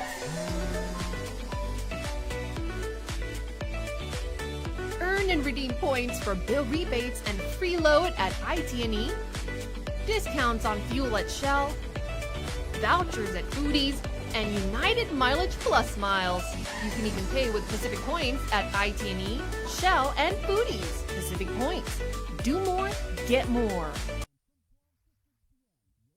Looking for TV schedules, upcoming sports, or special presentations, or what you may have missed over the busy week you had? Well, look no further than KOAM Digital Digest. This weekly emailed newsletter puts all kinds of information in the hands of subscribers each and every week. Just subscribe and we will make sure you keep up with your favorites and stay informed and entertained throughout it all. Go to KOAM.com, click on the newsletter tab, give us your email address, and you are all set. Brought to you in digital partnership with King's Restaurant and Ruby Tuesday Guam. It's the KOAM Digital Digest, your weekly guide to the latest information and best entertainment on the stations and platforms of KUAM.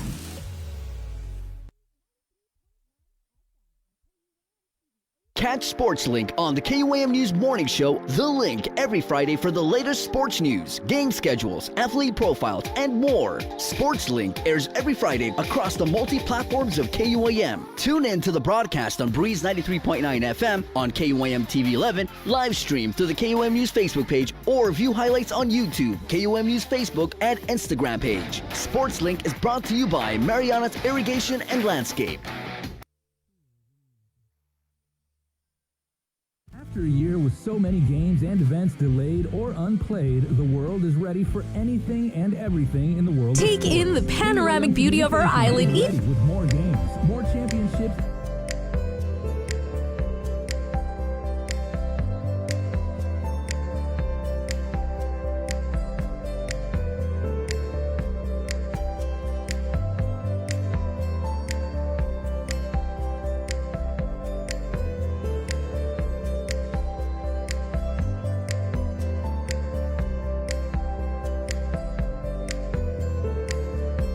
Been a blast hanging with you this morning. Shoot. Hey, my name's Chris. I'm Sabrina. I'm Jason. KUAM TV está. Adios.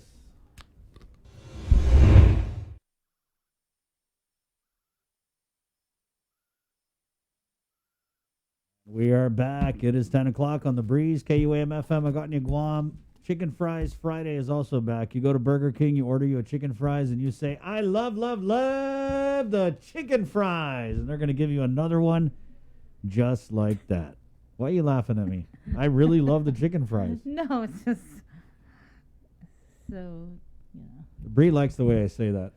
I love the chicken fries! Exclamation point, exclamation point. All right, it's cover me, so do that. Go to Burger King and do that. I told you to do that. It's also brought to you. Sorry. No, keep it up. I like that. It's also brought to you by Docomo Pacific. Guys, thanks for jamming with this episode of The Link. Tomorrow, we come back with Superintendent John Fernandez, Speaker Therese Terlahi, and a whole lot more right here on The Link. Until then, Guahusi Chris. Guahusi Sabrina. Adios. Bye. And the planet